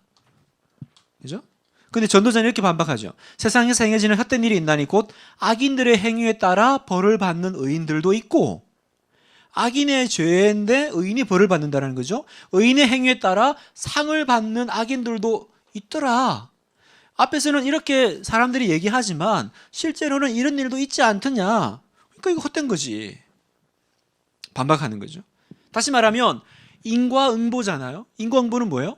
자기가 행한 대로 받는 게 인과응보인데 그대로 다 되는 같지가 않더라. 악인인데 잘 되기도 하고 의인인데 망하기도 하는 건 도대체 무슨 이유냐. 그래서 결론은 헛되다. 헛돼. 그럼 우리가 물어요. 그럼 무엇이 중요한디? 무엇이 중요하냐고 물어야죠. 무엇이 중요한지 물었더니 전도자가 말하는 게 지금 이 인과응보, 의인이면 잘 되고 악인은 망하고 그게 중요한 게 아니고 자기가 보니까 중요한 건 모든 것이 일반이라 하는 그 부분을 아는 게 중요하다. 그럼 모든 것이 일반이라 그게 뭐예요? 그건 바로 우리는 모두 결국은 죽음 앞에 서 있다라는 이 사실을 아는 것이 중요하다는 거죠. 자, 봅시다. 1절에 보면 아까 읽었는데 이 모든 것을 내가 마음에 두고 이 모든 것을 살펴본즉 의인들이나 지혜자들이나 그들의 행위나 모두 다 하나님의 손안에 있으니 이게 무슨 말이냐면 전통적인 지혜자들이 이렇게 말한다라는 거예요. 그러니까 의인, 지혜자 이들의 행위는 다 하나님의 손에 있기 때문에 하나님의 손에 의해서 그들의 모든 행위가 다 밝혀지고 악인들도 다 밝혀지는 그런 인과응보의 논리가 있다. 그런데 전도자는 여기 이제 첫 부분이면 뒤에 이렇게 제동을 걸죠. 그렇게 얘기를 하지만 실제로 그 사람이 하나님한테 사랑을 받을지 미움을 받을지 알지 못하지 않느냐. 그건 어차피 죽고 난 뒤에 미래의 내용인데 여기서 그런 일이 있을 거야 없을 거야 말하는 그게 뭐가 그렇게 중요하냐라는 거예요. 죽음 이후에 내가 상 받을지 벌 받을지는 확신할 수 없는 거다. 왜? 그건 내가 인식할 수 없는 세계의 것이니까. 이 얘기는 전도자가 지금 하나님의 심판에 대해서 지금 부정하는구나. 이게 아니라 거기에 대해서 너무 확신 가지면 안 된다라는 거예요. 내가 이렇게 살았으니까 상 받겠지. 내가 이렇게 살면 벌 받는 거 아니야? 그건 사실은 나 중심적인 거잖아요. 내가 이렇게 산다고 해서 하나님 앞에 상 받을지 벌 받을지는 가봐야 하는 거예요, 여러분. 다 사람은 자기 중심적으로 살거든요. 그러니까 갈등이 생기는 거잖아요. 갈등이 왜 생겨요? 나는 잘한다고 하는데 사람들이 당신 잘못했다고 얘기하잖아요. 거기서 갈등이 일어나는 거죠. 다 똑같은 마음이면 누가 갈등되겠어요? 왜 그런 갈등이 벌어져요?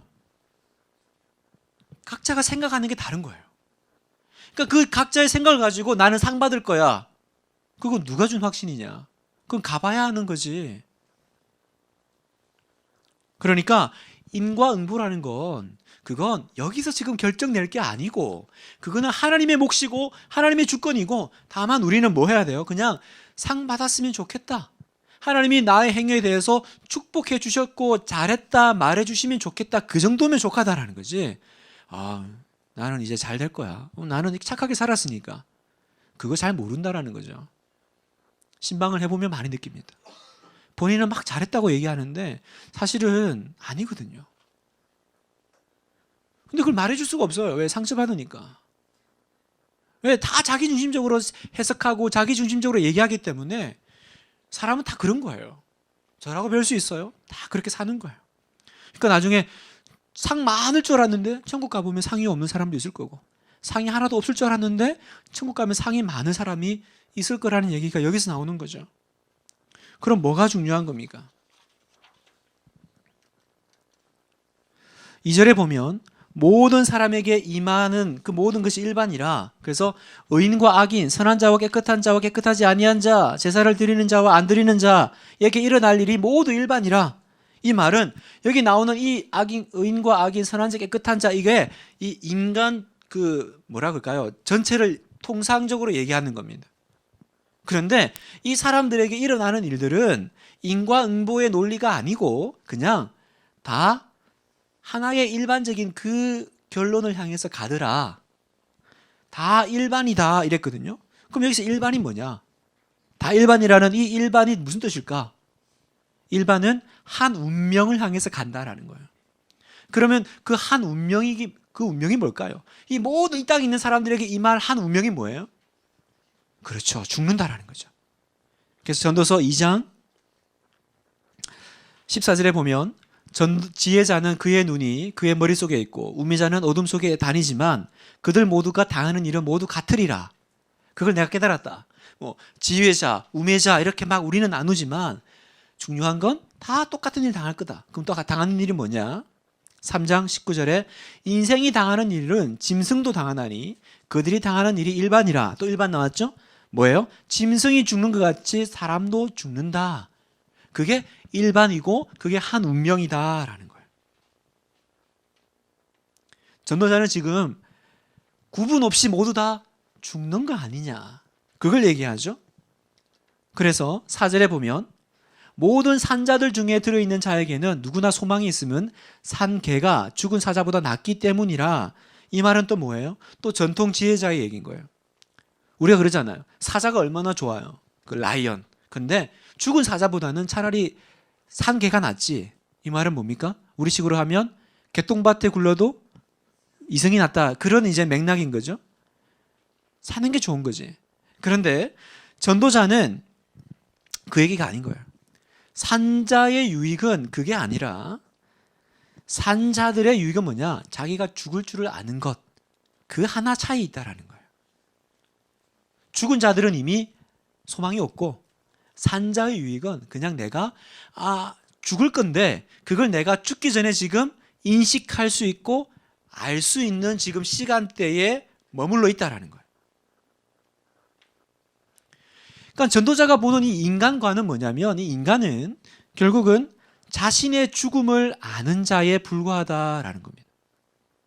그리고 죽음 이후의 것에 대해서는 그 인식의 밖의 문제이기 때문에 잘 알 수도 없고 거기에 대해서 함부로 확신 가지면 안 된다라는 거죠. 그래서 5절에 아까 보면 여기 보면 죽은 자들은 아무것도 모르며 그죠? 왜 이제 죽어버렸으니까 모르고 그들이 다시는 상을 받지 못하는 것은 그들의 이름이 잊어버린 바 됨이니라. 무슨 말입니까? 죽음 이후에는 다 잊혀진 존재가 되는 것 아니냐? 그러면 인간에게 주어진 시간은 언제뿐이에요? 죽음 이후의 그 부분이 아니라 죽기 전에 있는 그 시간이 사실은 네가 관심 가지고 네가 집중해야 될 부분이라는 거예요. 이 얘기는 아까도 얘기했듯이 아직 부활의 개념, 그죠? 그리고 그 죽음 이후의 그 부분들이 명확하지 않은 구약의 한 성도가 지금 이 돌아가는 것을 보고 해석해내는 부분이기 때문에 이렇게 얘기하는 거예요. 그래서 이 사람이 볼 때는 보세요. 그들의 사랑과 미움과 시기도 없어진 지 오래이니 무슨 말입니까? 이 모든 뭐 사랑, 시기, 미움 이거 다 죽고 나면 아무 쓸데없는 거야. 다 사라지지. 죽은 자에게 돌아갈 몫은 영원히 없느니라. 죽고 나면 뭔 소용이 있냐라는 거야. 그러면 오늘 우리에게 전도자가 던지는 그래서 당신이 지금 붙잡아야 될 메시지는 뭐냐? 아, 나는 죽는다라는 것을 알라라는 거예요. 하나님 앞에서 축복된 인생은 뭐냐면 아, 나는 죽음이 있다라는 것을 알라라는 거예요. 그게 제일 중요하다라는 거예요. 뭐 그 죽음 이후에 어떻게 되고 뭐 그 다음에 어떤 뭐 인과응보에 받아서 상 받고 벌 받고 그 문제 놔두고 일단 네가 지금 이 살고 있는 이 삶을 한번 봐. 이 삶은 그냥 계속 주구장창 이어지는 삶이 아니라 유한한 시간으로 있는 삶이라는 거예요. 이게 왜 필요해요? 그래야 우리가 이 시간을 잘 살아갈 수 있다는 거죠. 성경은 끊임없이 우리에게 어떤 메시지를 던지냐면 너는 죽는다라는 걸 얘기해요. 생소하잖아요. 근데 너무 또 익숙하잖아요. 우리 가운데 죽는 거 모르는 사람 아무도 없습니다. 그러나 죽는 거 생각하고 사는 사람도 없습니다. 여기 가운데 오늘 밤에 자기 죽는다고 생각하시는 분 계세요? 그랬으면 여기 안 왔겠죠. 그죠? 지금 내가 오늘 밤 죽는데 이런 거 듣고 있을 때가 아니잖아요. 빨리 맛있는 것도 먹고 빨리 회개기도 하고 재산 정리하고. 근데 아무도 우리는 여기 와서 강의 잘 듣고 또 집에 잘 가서 잘 도착할 거라고 생각하지 내 앞에 죽음이 있다라는 것을 인식하고 살진 않아요. 그냥 뭔가 어렴풋이 있지만 그건 저 천년만년 뒤에 일어날 일. 나는 죽지도 않고 나는 늙지도 않을 거야. 그렇게 생각하십니다. 우리 인생의 지혜는 어디서 오냐? 우리 인생의 지혜는 전도자가 얘기하기를 나의 죽음을 알고 내 살 날을 계수하는 거기서 지혜가 온다라는 거예요. 곰곰이 앉아가지고 내 죽는 날을 생각을 하면 뭐가 나와요? 어떻게 죽지가 아니라 어떻게 살아야 되지? 그게 나온다라는 거죠. 그러니까 웰다잉은 결국은 웰빙으로 이어진다는 거죠. 요즘 웰다잉이 유행하잖아요. 잘 죽는 거. 잘 죽는 거는 깨끗하게 그냥 아픔 없이 죽는 것이 아니라 성경적인 잘 죽는 건요. 그 인생을 잘 살았기 때문에 잘 죽을 수 있는 거예요. 안 그러면 우리가 죽을 때 얼마나 회한과 아쉬움과 안타까움이 있겠어요? 오늘 우리가 가지고 있는 축복은 뭐냐면 아, 나는 죽는다라는 것을 다시 한번 깨닫고 그러면 내가 오늘 이 시간을 어떻게 살아야 되지? 죽음이라는 그걸 딱 꺼내니까 그 전까지만 해도 이게 우선순위 1순위였거든요. 이거 해야 되는데 갑자기 죽음이라는 게 딱 나오면 순위가 싹싹싹 바뀌죠. 바뀌어요. 그래서 그 중세시대의 수도사들은요. 일상 가운데 그 했던 인사가 바로 메멘토 모리라는 인사를 했다고요. 뭐 잘 아시는 단어죠.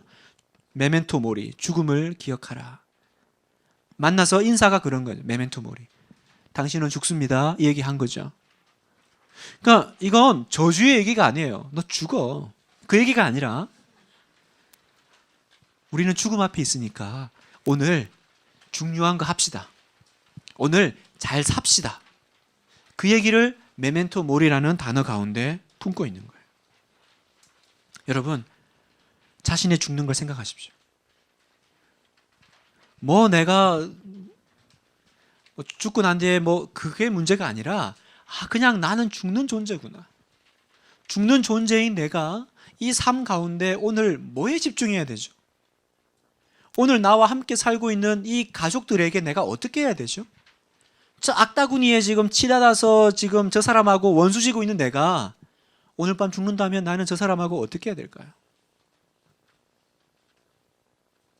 어느 부부가 도저히 못 살겠는 거예요. 그래서 거의 이제 이혼을 결정을 하고, 그런데 교회를 다니니까 최소한 목사님과 상의를 했다. 그 얘기를 들으려고 목사님께 찾아온 거예요. 이게 이혼을 할까요 말까요가 아니라 이미 이혼 결정하고 못 살겠는 거예요. 그래서 이제 그냥 교회에 그냥 목사님께 그냥 한번 얘기하러 온 거예요. 근데 목사님이 이혼하지 말라는 거예요. 목사님 못 살겠어요. 그래도 한 번 더 기도하시고 생각해 보시라. 근데 이미 마음을 정하면 어렵거든요. 그랬더니 목사님이 그랬대요. 집사님, 석 달 뒤에 죽어도 이혼하시겠어요? 석 달 뒤에 죽는데 무슨 이혼하겠어요? 그냥 그러고 살죠. 그러면 석 달 뒤에 죽는다고 생각하고 이혼하지 마세요. 그럼 그 다음 나온 질문이 뭐겠어요? 안 죽으면요? 그러면 또 석 달 뒤에 죽는다고 생각하고 살라는 거예요. 뭐 우스갯소리지만 우리 안에 이 죽음에 대한 인식이 있을 때와 없을 때는 다른 거예요. 그죠? 그래서 메멘토 모리, 죽음에 대해서 이 인생을 잘 사는 방법 중에 하나는 뭐냐? 메멘토 모리, 죽음을 기억하라라는 거예요. 자, 그러면 죽음을 얘기했으면 그 다음에 전도자는 삶에 대해서 얘기합니다. 자, 삶은 그 다음 이어서 7절에서 10절까지 나오는데 같이 한번 또 읽겠습니다.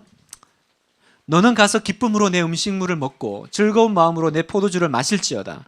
이는 하나님이 내가 하는 일들을 벌써 기쁘게 받으셨음이니라. 시작. 내 의복을 내 헛된 평생의 모든 날, 곧 하나님이 해아래서 내게 주신 모든 헛된 날에 내가 사랑하는 아내와 함께 즐겁게 살지어다. 그것이 내가 평생의 해아래에서 수고하고 얻은 내 몫이니라. 내 손이 이를 얻은 대로 힘을 다하여 할지어다. 내가 장차 들어갈 스올에는 일도 없고 계획도 없고 지식도 없고 지혜도 없음이니라. 이게 왜 이게 됐지? 1절에서 6절이 아니고요. 7절에서 10절입니다. 위에. 자, 여기서 보면 크게 이제 나눠 보면 이제 7절에서 이렇게 얘기합니다. 가서 먹고 마시래요. 그다음에 8절 9절에서는 희게하라, 그치지 아니하도록 하라, 즐겁게 살아라. 그 얘기가 나오고, 그다음에 힘을 다해서 하여튼 뭔가 해라. 이렇게 이제 얘기를 나와요. 이게 삶에 대해서 전도자가 우리에게 지금 조언하는 내용입니다. 자, 이걸 보면 이제 9절을 좀 보겠습니다. 여러분 이제 프린트물에 있죠.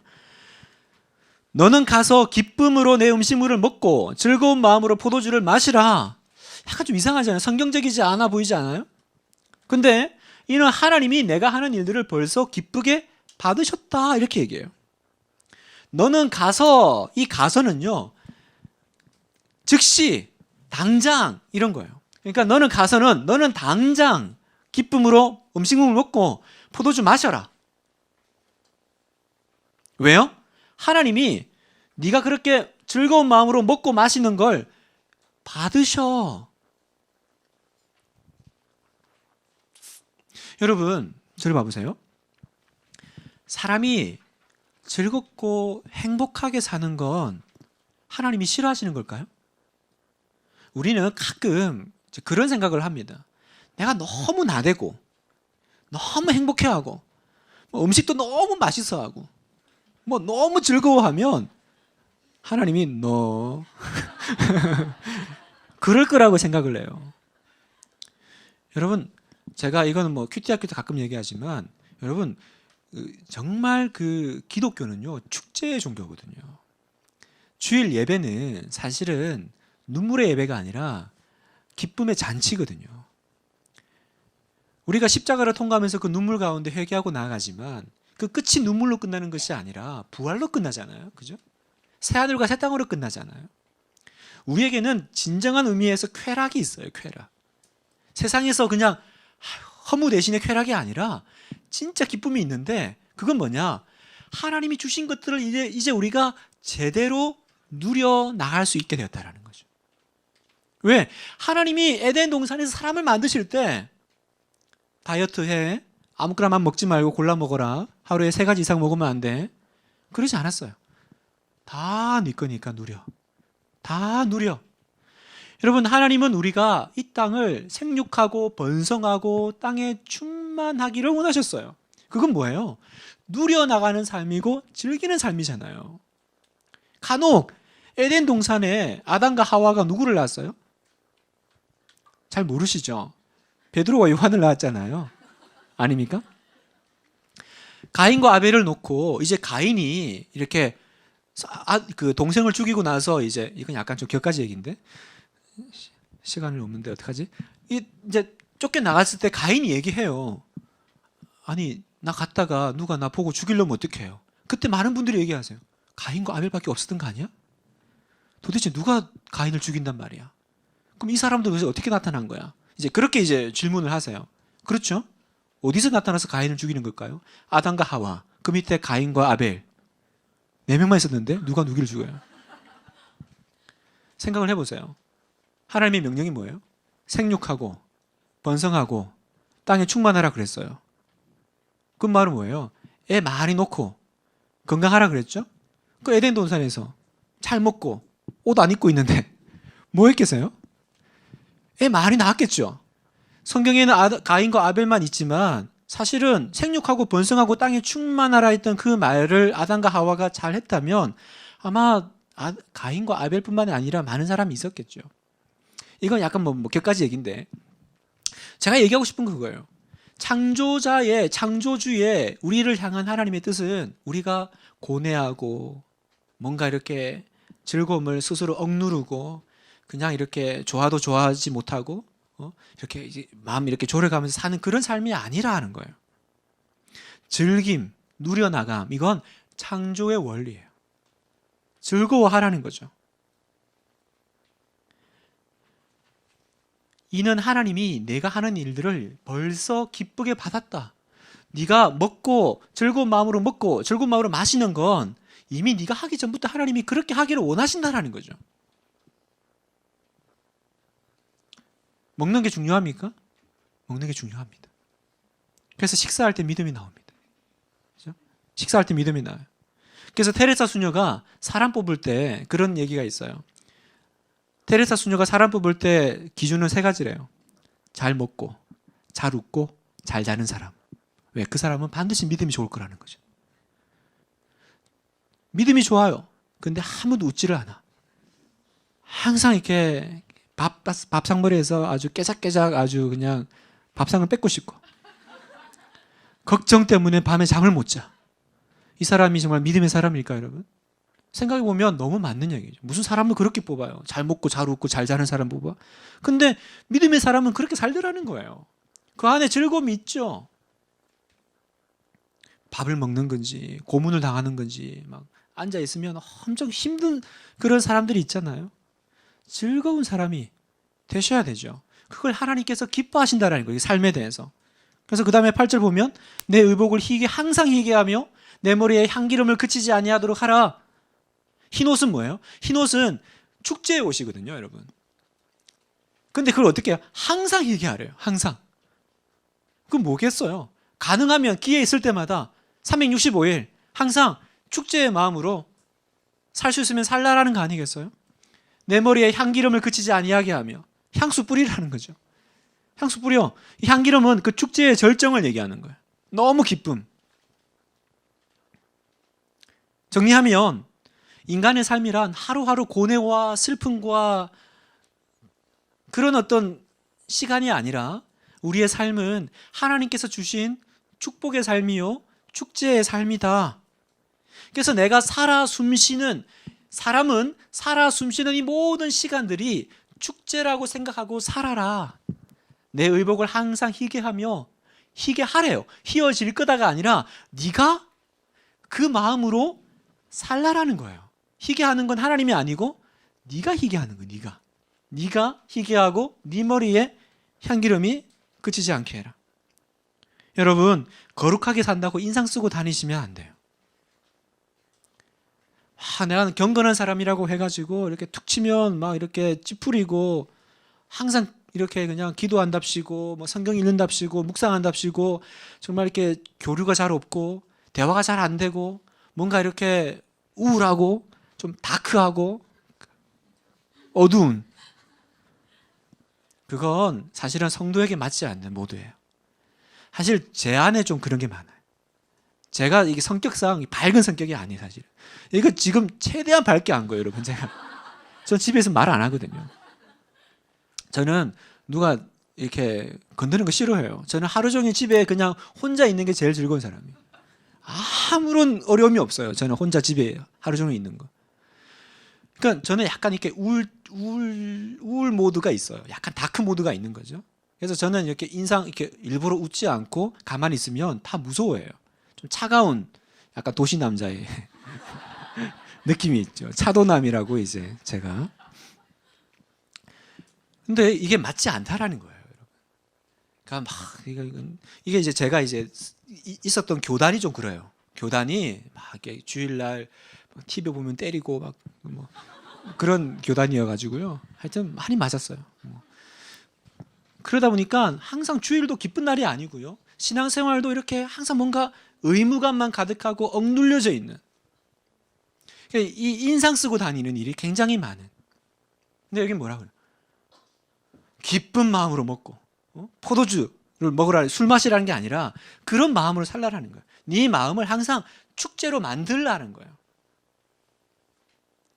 이 얘기는 여러분에게 던지는 메시지가 있습니다. 여러분, 성도는 매력이 있어야 돼요. 그죠?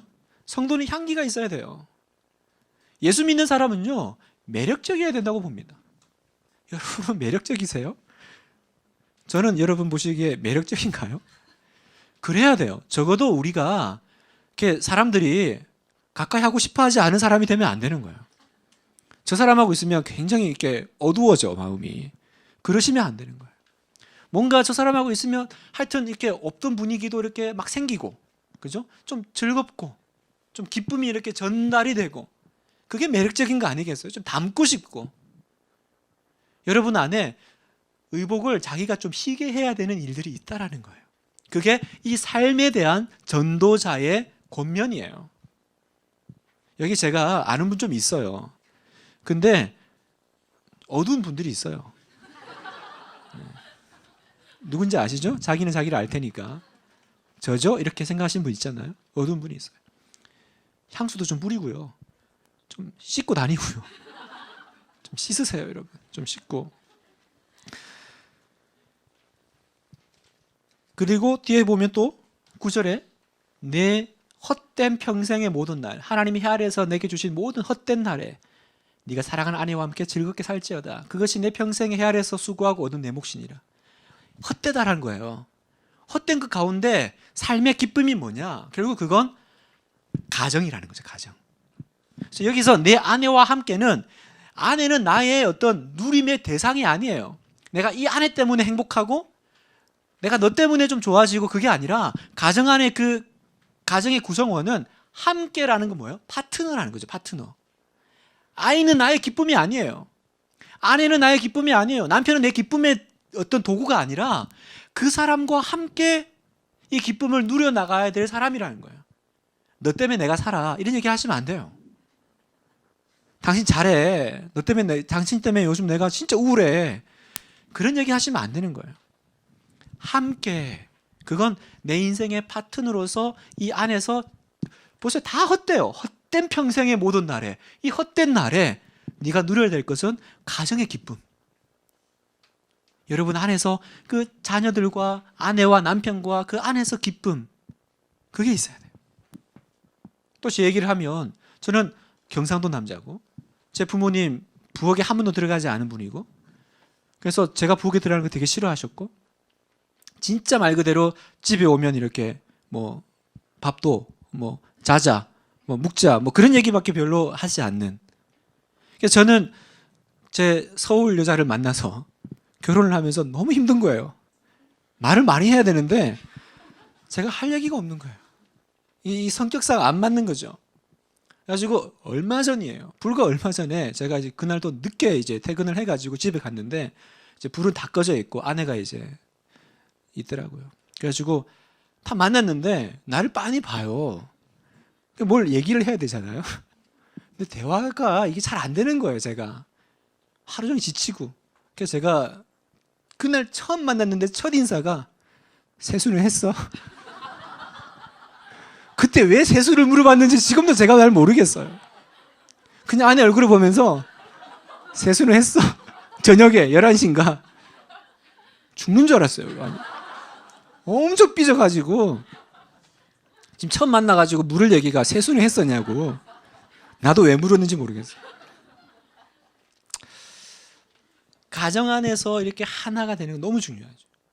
그래서 간혹 저한테 그 불신자와 결혼해도 되냐고 묻는 분들이 있어요. 저는 이 가정의 어떤 내가 이 기쁨을 누려나가는 부분에서는요, 본인이 뭐 전도하면 된다고 생각을 하세요. 근데 그거 실제로 잘 안 되거든요. 그리고 불신자와 결혼하는 건 정말 어려운 일이에요. 성경에서도 그 부분에 대해서는 조금 이렇게 부정적으로 얘기를 하죠. 왜냐하면 기쁨이 있으려면요, 결국 한 마음 한 영혼이 되어야 되거든요. 근데 불신자하고는 한 영혼이 되기가 어려워요. 이게 이제 문제인 거예요. 그러니까 한 영혼이 되면 어렵고 힘든 일이 있어도 그것들을 함께 풀어나갈 수 있는데, 그걸 바라보는 가치관, 그 시각, 해석하는 그 능력이 다른 거예요. 그러니까 한 마음이 되기가 어려우니까 불신자랑 살면 가정이 평화롭지가 않은 거예요. 자녀들이 헷갈리는 거예요. 도대체 어떻게 사는 게 잘 사는 거야? 그래서 이 가정 얘기를 할 때 가끔 이제 뭐 불신자의 결혼 부분을 얘기한다면 저는 가능하면 믿는 자와 결혼해라는 거예요. 왜? 그래야 한 영혼이 될 수 있다라는 거예요. 자, 그리고 10절에 보면 내 손이 이를 얻는 대로 힘을 다하여 할지어다. 왜요? 네가 죽으면 거기서는 일 더 이상 못하니까. 들어갈 스월에는 이제 죽음의 시간이죠. 일도 없고 계획도 없고 지식도 없고 지혜도 없다. 아까도 얘기했듯이 성경은 노동을 축복이라고 얘기합니다. 왜냐하면 그게 무슨 일이냐가 상관없어요. 여기 보면 어떤 일을 하라고 얘기하지 않아요. 그냥 일을 얻는 대로 힘을 다하여 열심히 하라는 거예요. 어떤 일이든. 일의 종류가 아니라 이 노동 자체가 하나님이 우리에게 새롭게 회복시켜 준 일이에요. 여러분 보세요. 어떤 분은 아니 노동은 에덴 동산에서 죄 지어가지고 저주받아가지고 평생 땀 흘려서 일해야 되는 그런 부분이 아닙니까? 그렇죠. 노동은 그렇게 됐죠. 그런데 우리가 그때에 우리가 구원받기 전에 사람이 아니잖아요. 내가 죄를 지음으로 그 죄의 대가로 땅에서 수고하고 애쓰고 노력하고, 그건 예수님 믿기 전이고, 예수님 믿고 구원받은 우리는 이제 회복시켜 주셨잖아요. 하나님이. 그죠? 우리에게 하나님의 자녀로 다시 회복시켜 주셨고, 우리에게 뭡니까? 천국을 회복시켜 주셨고, 에덴을 회복시켜 주신 거잖아요. 그러면 노동도 회복시켜 주셨겠죠. 더 이상 죄 때문에, 죄로 인해서 그냥 어쩔 수 없이 벌어먹으려고, 먹고 살려고 하는 그 일이 아니라, 예수님 믿는 사람은요, 이 노동이 이제 에덴 동산에서의 그 축복에, 아직 완벽하진 않지만 그 상태로 돌아갈 수 있는 거예요. 우리는 그 유교나 양반 그런 문화 때문에 놀고 먹는 게 그냥 축복이고, 일하는 건 저주라고 생각하고, 일하는 건 그냥 내가 정말 어쩔 수 없이 먹고 살려고 하는 거라고 하지만, 예수 그리스도 안에서 회복된 사람에게는요, 일하는 게 축복이에요, 여러분. 어떤 것이든. 왜? 죽으면 할 수 없는 일이니까. 일을 누려나가고 즐겨나가고 힘써 해나가라는 거예요. 그 안에서 기뻐하라는 거죠. 일하면서 짜증내지 말고, 일하면서 죽는다 그러지 말고, 이 일은 이제 하나님이 그 창조의 그 에덴에서 주셨던 그 생육하고 번성하고 땅에 충만하게 하시는 그 일 안에 한 일이구나. 그래서 그런 얘기가 있습니다. 우리나라에 그 선교사님들이 왔을 때 이제 그 고위 대작들 또 양반들은 이렇게 그늘에 앉아 있고, 선교사님들은 이제 그 땡볕에 줄 거 놓고 테니스를 치는 거예요. 그 이제 양반들은 처음 보는 운동이잖아요. 그걸 보고 있고, 이제 막 선교사님들 막 땀을 뻘뻘 흘리면서 막 이제 테니스를 치고 있으니까 그 양반이 물어봤대요. 그 힘든 걸 종들 시키지 왜 직접 하시냐고. 그러니까 이해가 안 되는 거죠. 그 땡볕에 막 땀 흘리면서 막 뛰어다니죠. 막 공 못 잡으면 막 신경질도 내죠. 에이씨 이러면서 막 했을 거 아니에요. 그러니까 이해가 안 가는 거예요. 아니 그렇게 힘들면 종들 시키지. 왜 자기들이 직접 하지? 이게 뭐예요? 이제 일에 대한, 그죠? 이 노동에 대한 그 부분이 완전히 다른 거죠. 우리 가운데 이 부분이 회복되었으면 좋겠어요. 그래서 정리를 하면 카르페 디엠이라는 단어를 아시죠? 오늘을 즐겨라 라는 거죠. 오늘을 즐겨라. 카르페 디엠. 근데 이건 세상에서 하는 얘기고 우리가 성경적으로 바꾸면 어떻게 돼요? 하나님은 당신의 피조물인 인간이 당신의 선물을 즐기는 것을 기뻐하신다. 이렇게 우리가 해석할 수 있죠. 그래서 즐김을 거부하는 것은 다른 말로 하면 하나님이 주신 그 선물을 거부하는 것이에요. 그리고 그건 곧 불신앙이라는 거죠. 하나님의 성의를 무시하는 거니까. 즐기지 못하는 것은 어떤 면에서는 죄악이에요, 여러분. 하나님이 주신 선물을 마음껏 누려나가는 거. 맛있어요? 그러면 맛있게 드시는 거예요. 즐거워요? 그러면 하나님이 주신 것을 기뻐 받아서 누리는 거예요. 성도의 삶에는 진정한 의미에서 즐김이 있고 누림이 있고 쾌락이 있는 거죠. 여러분 예수님 생각해 보세요. 예수님 어떻게 사셨을까요? 예수님이 십자가 앞두고 이제 막 그 세상 죄를 짊어가야 되니까 항상 인상 쓰고 짜증내고 힘들어하면서 제자들 보고 나 건드리지 마라. 오늘 굉장히 예민하다. 그랬을까요? 막 세상 죄를 지어가는 하나님의 어린 양. 그래서 막 얼굴에 어린 양 써 있어요. 막 누구든지 가까이 하기 힘든 예수님. 말 걸기 무서운 예수님이었을까요? 성경에 보면 인자는 와서 먹고 마시며 그랬다는 거예요. 그랬더니 너희들이 말이 보라 먹기를 탐하고 포도주를 즐기는 사람이요 세리와 죄인의 친구로다 하니. 예수님은 두 종류의 그 부분이 있었을 거예요. 정말 이 세상 죄를 지고 가야 되는 그 사명자로서의, 그죠? 그 부분이 있었겠지만 항상 그러고 살지 않았을 거예요. 뭐예요? 십자가 예수님과 삶을 즐기시는 그 예수님이 함께 있지 않았겠어요? 항상 난 이제 죽을 목숨이야. 난 이제 끝나. 나 조그만간 십자가 질 거야. 그것 때문에 항상 우울해하고 힘들어하는 예수님이었을까? 그랬으면 어떻게 이 말을 했겠어요? 와, 먹기를 탐한다. 아마 예수님 진짜 잘 드셨나 봐요. 막 죄인과 세리와 죄인의 친구. 이게 뭐예요? 그냥 그 진짜 밑바닥 사람들하고 이렇게 막 어울리는 그런 어떤 오픈되어 있는 마음들. 그죠? 누가 그렇게 하겠어요? 즐거운 사람이 그렇게 하겠죠. 즐거운 사람이. 여러분, 창세기에 요셉이 그 형들에게 팔려가지고 보디바르의 집에 들어가서 그 이제 노예로 살잖아요. 그랬을 때 항상 죽상하고 살았을까요? 아니면 웃으며 살았을까요? 성경에는 나오지 않아요. 뭐 요셉이 죽상을 하고 있었더라 이렇게 있지는 않아요. 그러나 요셉은 웃었을 것 같아요. 왜냐하면 그 주인 보디발이 요셉을 들었었거든요. 그죠? 들어서 야 너는 뭔가 좀 특별한 것 같아. 이제는 너가 이 일을 좀 해라. 여러분 어떤 한 사람을 쓸 때 맨날 고뇌 차고 맨날 막 인생 불평하고 막 죽을 상 해가지고 앉아있는 사람 보고 야 너 괜찮은데? 나랑 일해볼까? 이럴지 않을 거예요. 그죠? 분명히 얘가 지금 팔려왔고 뭔지 모르지만 사정이 있는 것 같고 상황이 있는 것 같고 뭔가 가족들이 얘를 완전히 버린 것 같은데 얘 얼굴이 다른 거예요. 뭐지? 그러니까 보디발이 보고 그 많은 노예들 가운데 이 사람을 들었었겠죠. 너는 좀 특별하다. 너는 다 이 노예들 막 죽을 상하고 앉아있는데 너는 왜 울상이 아니냐? 죽을 상이 아니냐? 우리 안에 이 균형. 그죠? 항상 즐겁고 막 그러면 또 안 되겠지만 엄숙할 때는 엄숙해야겠지만 또 내가 누려나가는 거. 하나님께 주신 것들을 기뻐하는 거. 그죠?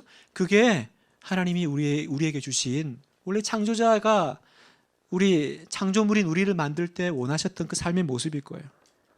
마지막 청년의 때에 대해서 청년이여 내 어린 때를 즐거워하라.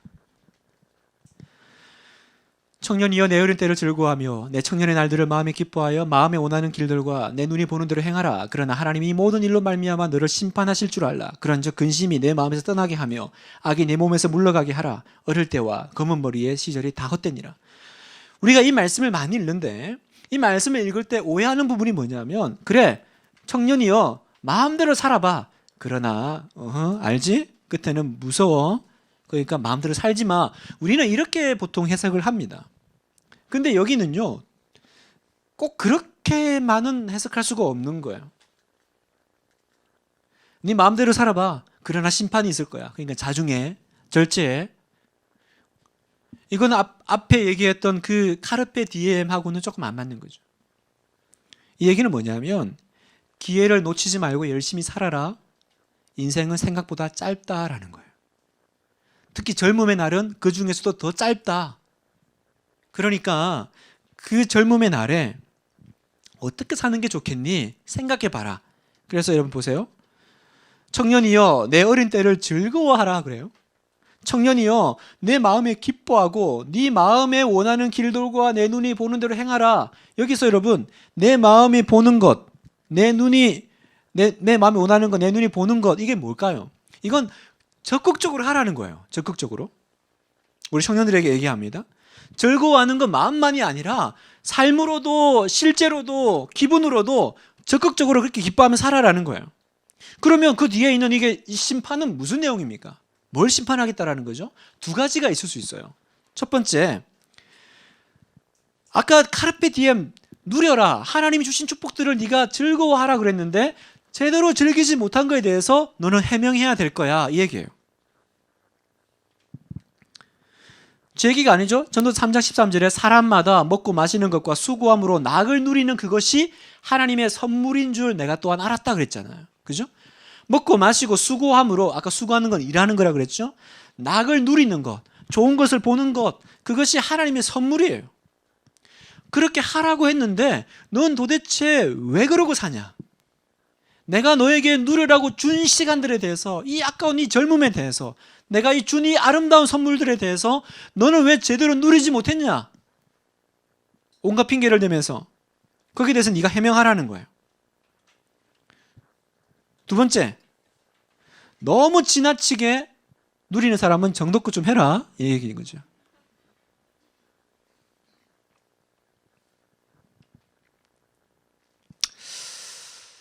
정리를 하면 우리의 삶에는 책임이 따른다라는 겁니다. 책임이. 그게 심판이라는 영이죠. 책임이 따르는데 어떤 책임이 따르나요? 인생을 제대로 살아야 되는 것에 대한 책임이 따른다는 거예요. 충분히 하나님이 주신 삶을 즐기지 못하는 것에 대해서도 책망이 있을 거고, 그죠? 또 정도에 벗어나서 쾌락을 쫓아가는 것도 심판이 있을 거고. 그러니까 이 중용에서 내가 이 삶을 하나님이 주시는 이 중용의 길에서 가장 잘 누려 나가는 거, 그게 대해서 신경 쓰고 애써라. 그래서 보세요. 근심이 내 마음에서 떠나게 하며 악이 내 몸에서 물러가게 하라. 어릴 때와 검은 머리의 시절이 다 헛되니라. 헛되다라는 말은 무슨 얘기냐면 짧다라는 거예요. 머리가 검을 때는 젊을 때를 얘기하는 거거든요. 그러니까 이 젊을 때가 짧은데 그때 너 근심하고 염려하면서 시간 다 보내지 말고 최대한 누려 나가라는 거죠. 책임을 가지고 내가 제대로 누리지 못할까 봐도 걱정하고 내가 너무 그냥 쾌락으로 갈까 봐도 걱정하면서, 그러나 그 걱정 때문에 네가 아무것도 못하지는 말고. 그래서 이 전도서의 특징은 청년기의 적극성을 강조하고 있다는 거죠. 잠언에서는요 좀 절제라, 참아라, 아들아 그렇게 하면 안 돼, 이런 얘기를 많이 합니다만 전도서에서는요 해보라는 거예요. 즐거운 삶을 살도록 노력하라는 거예요.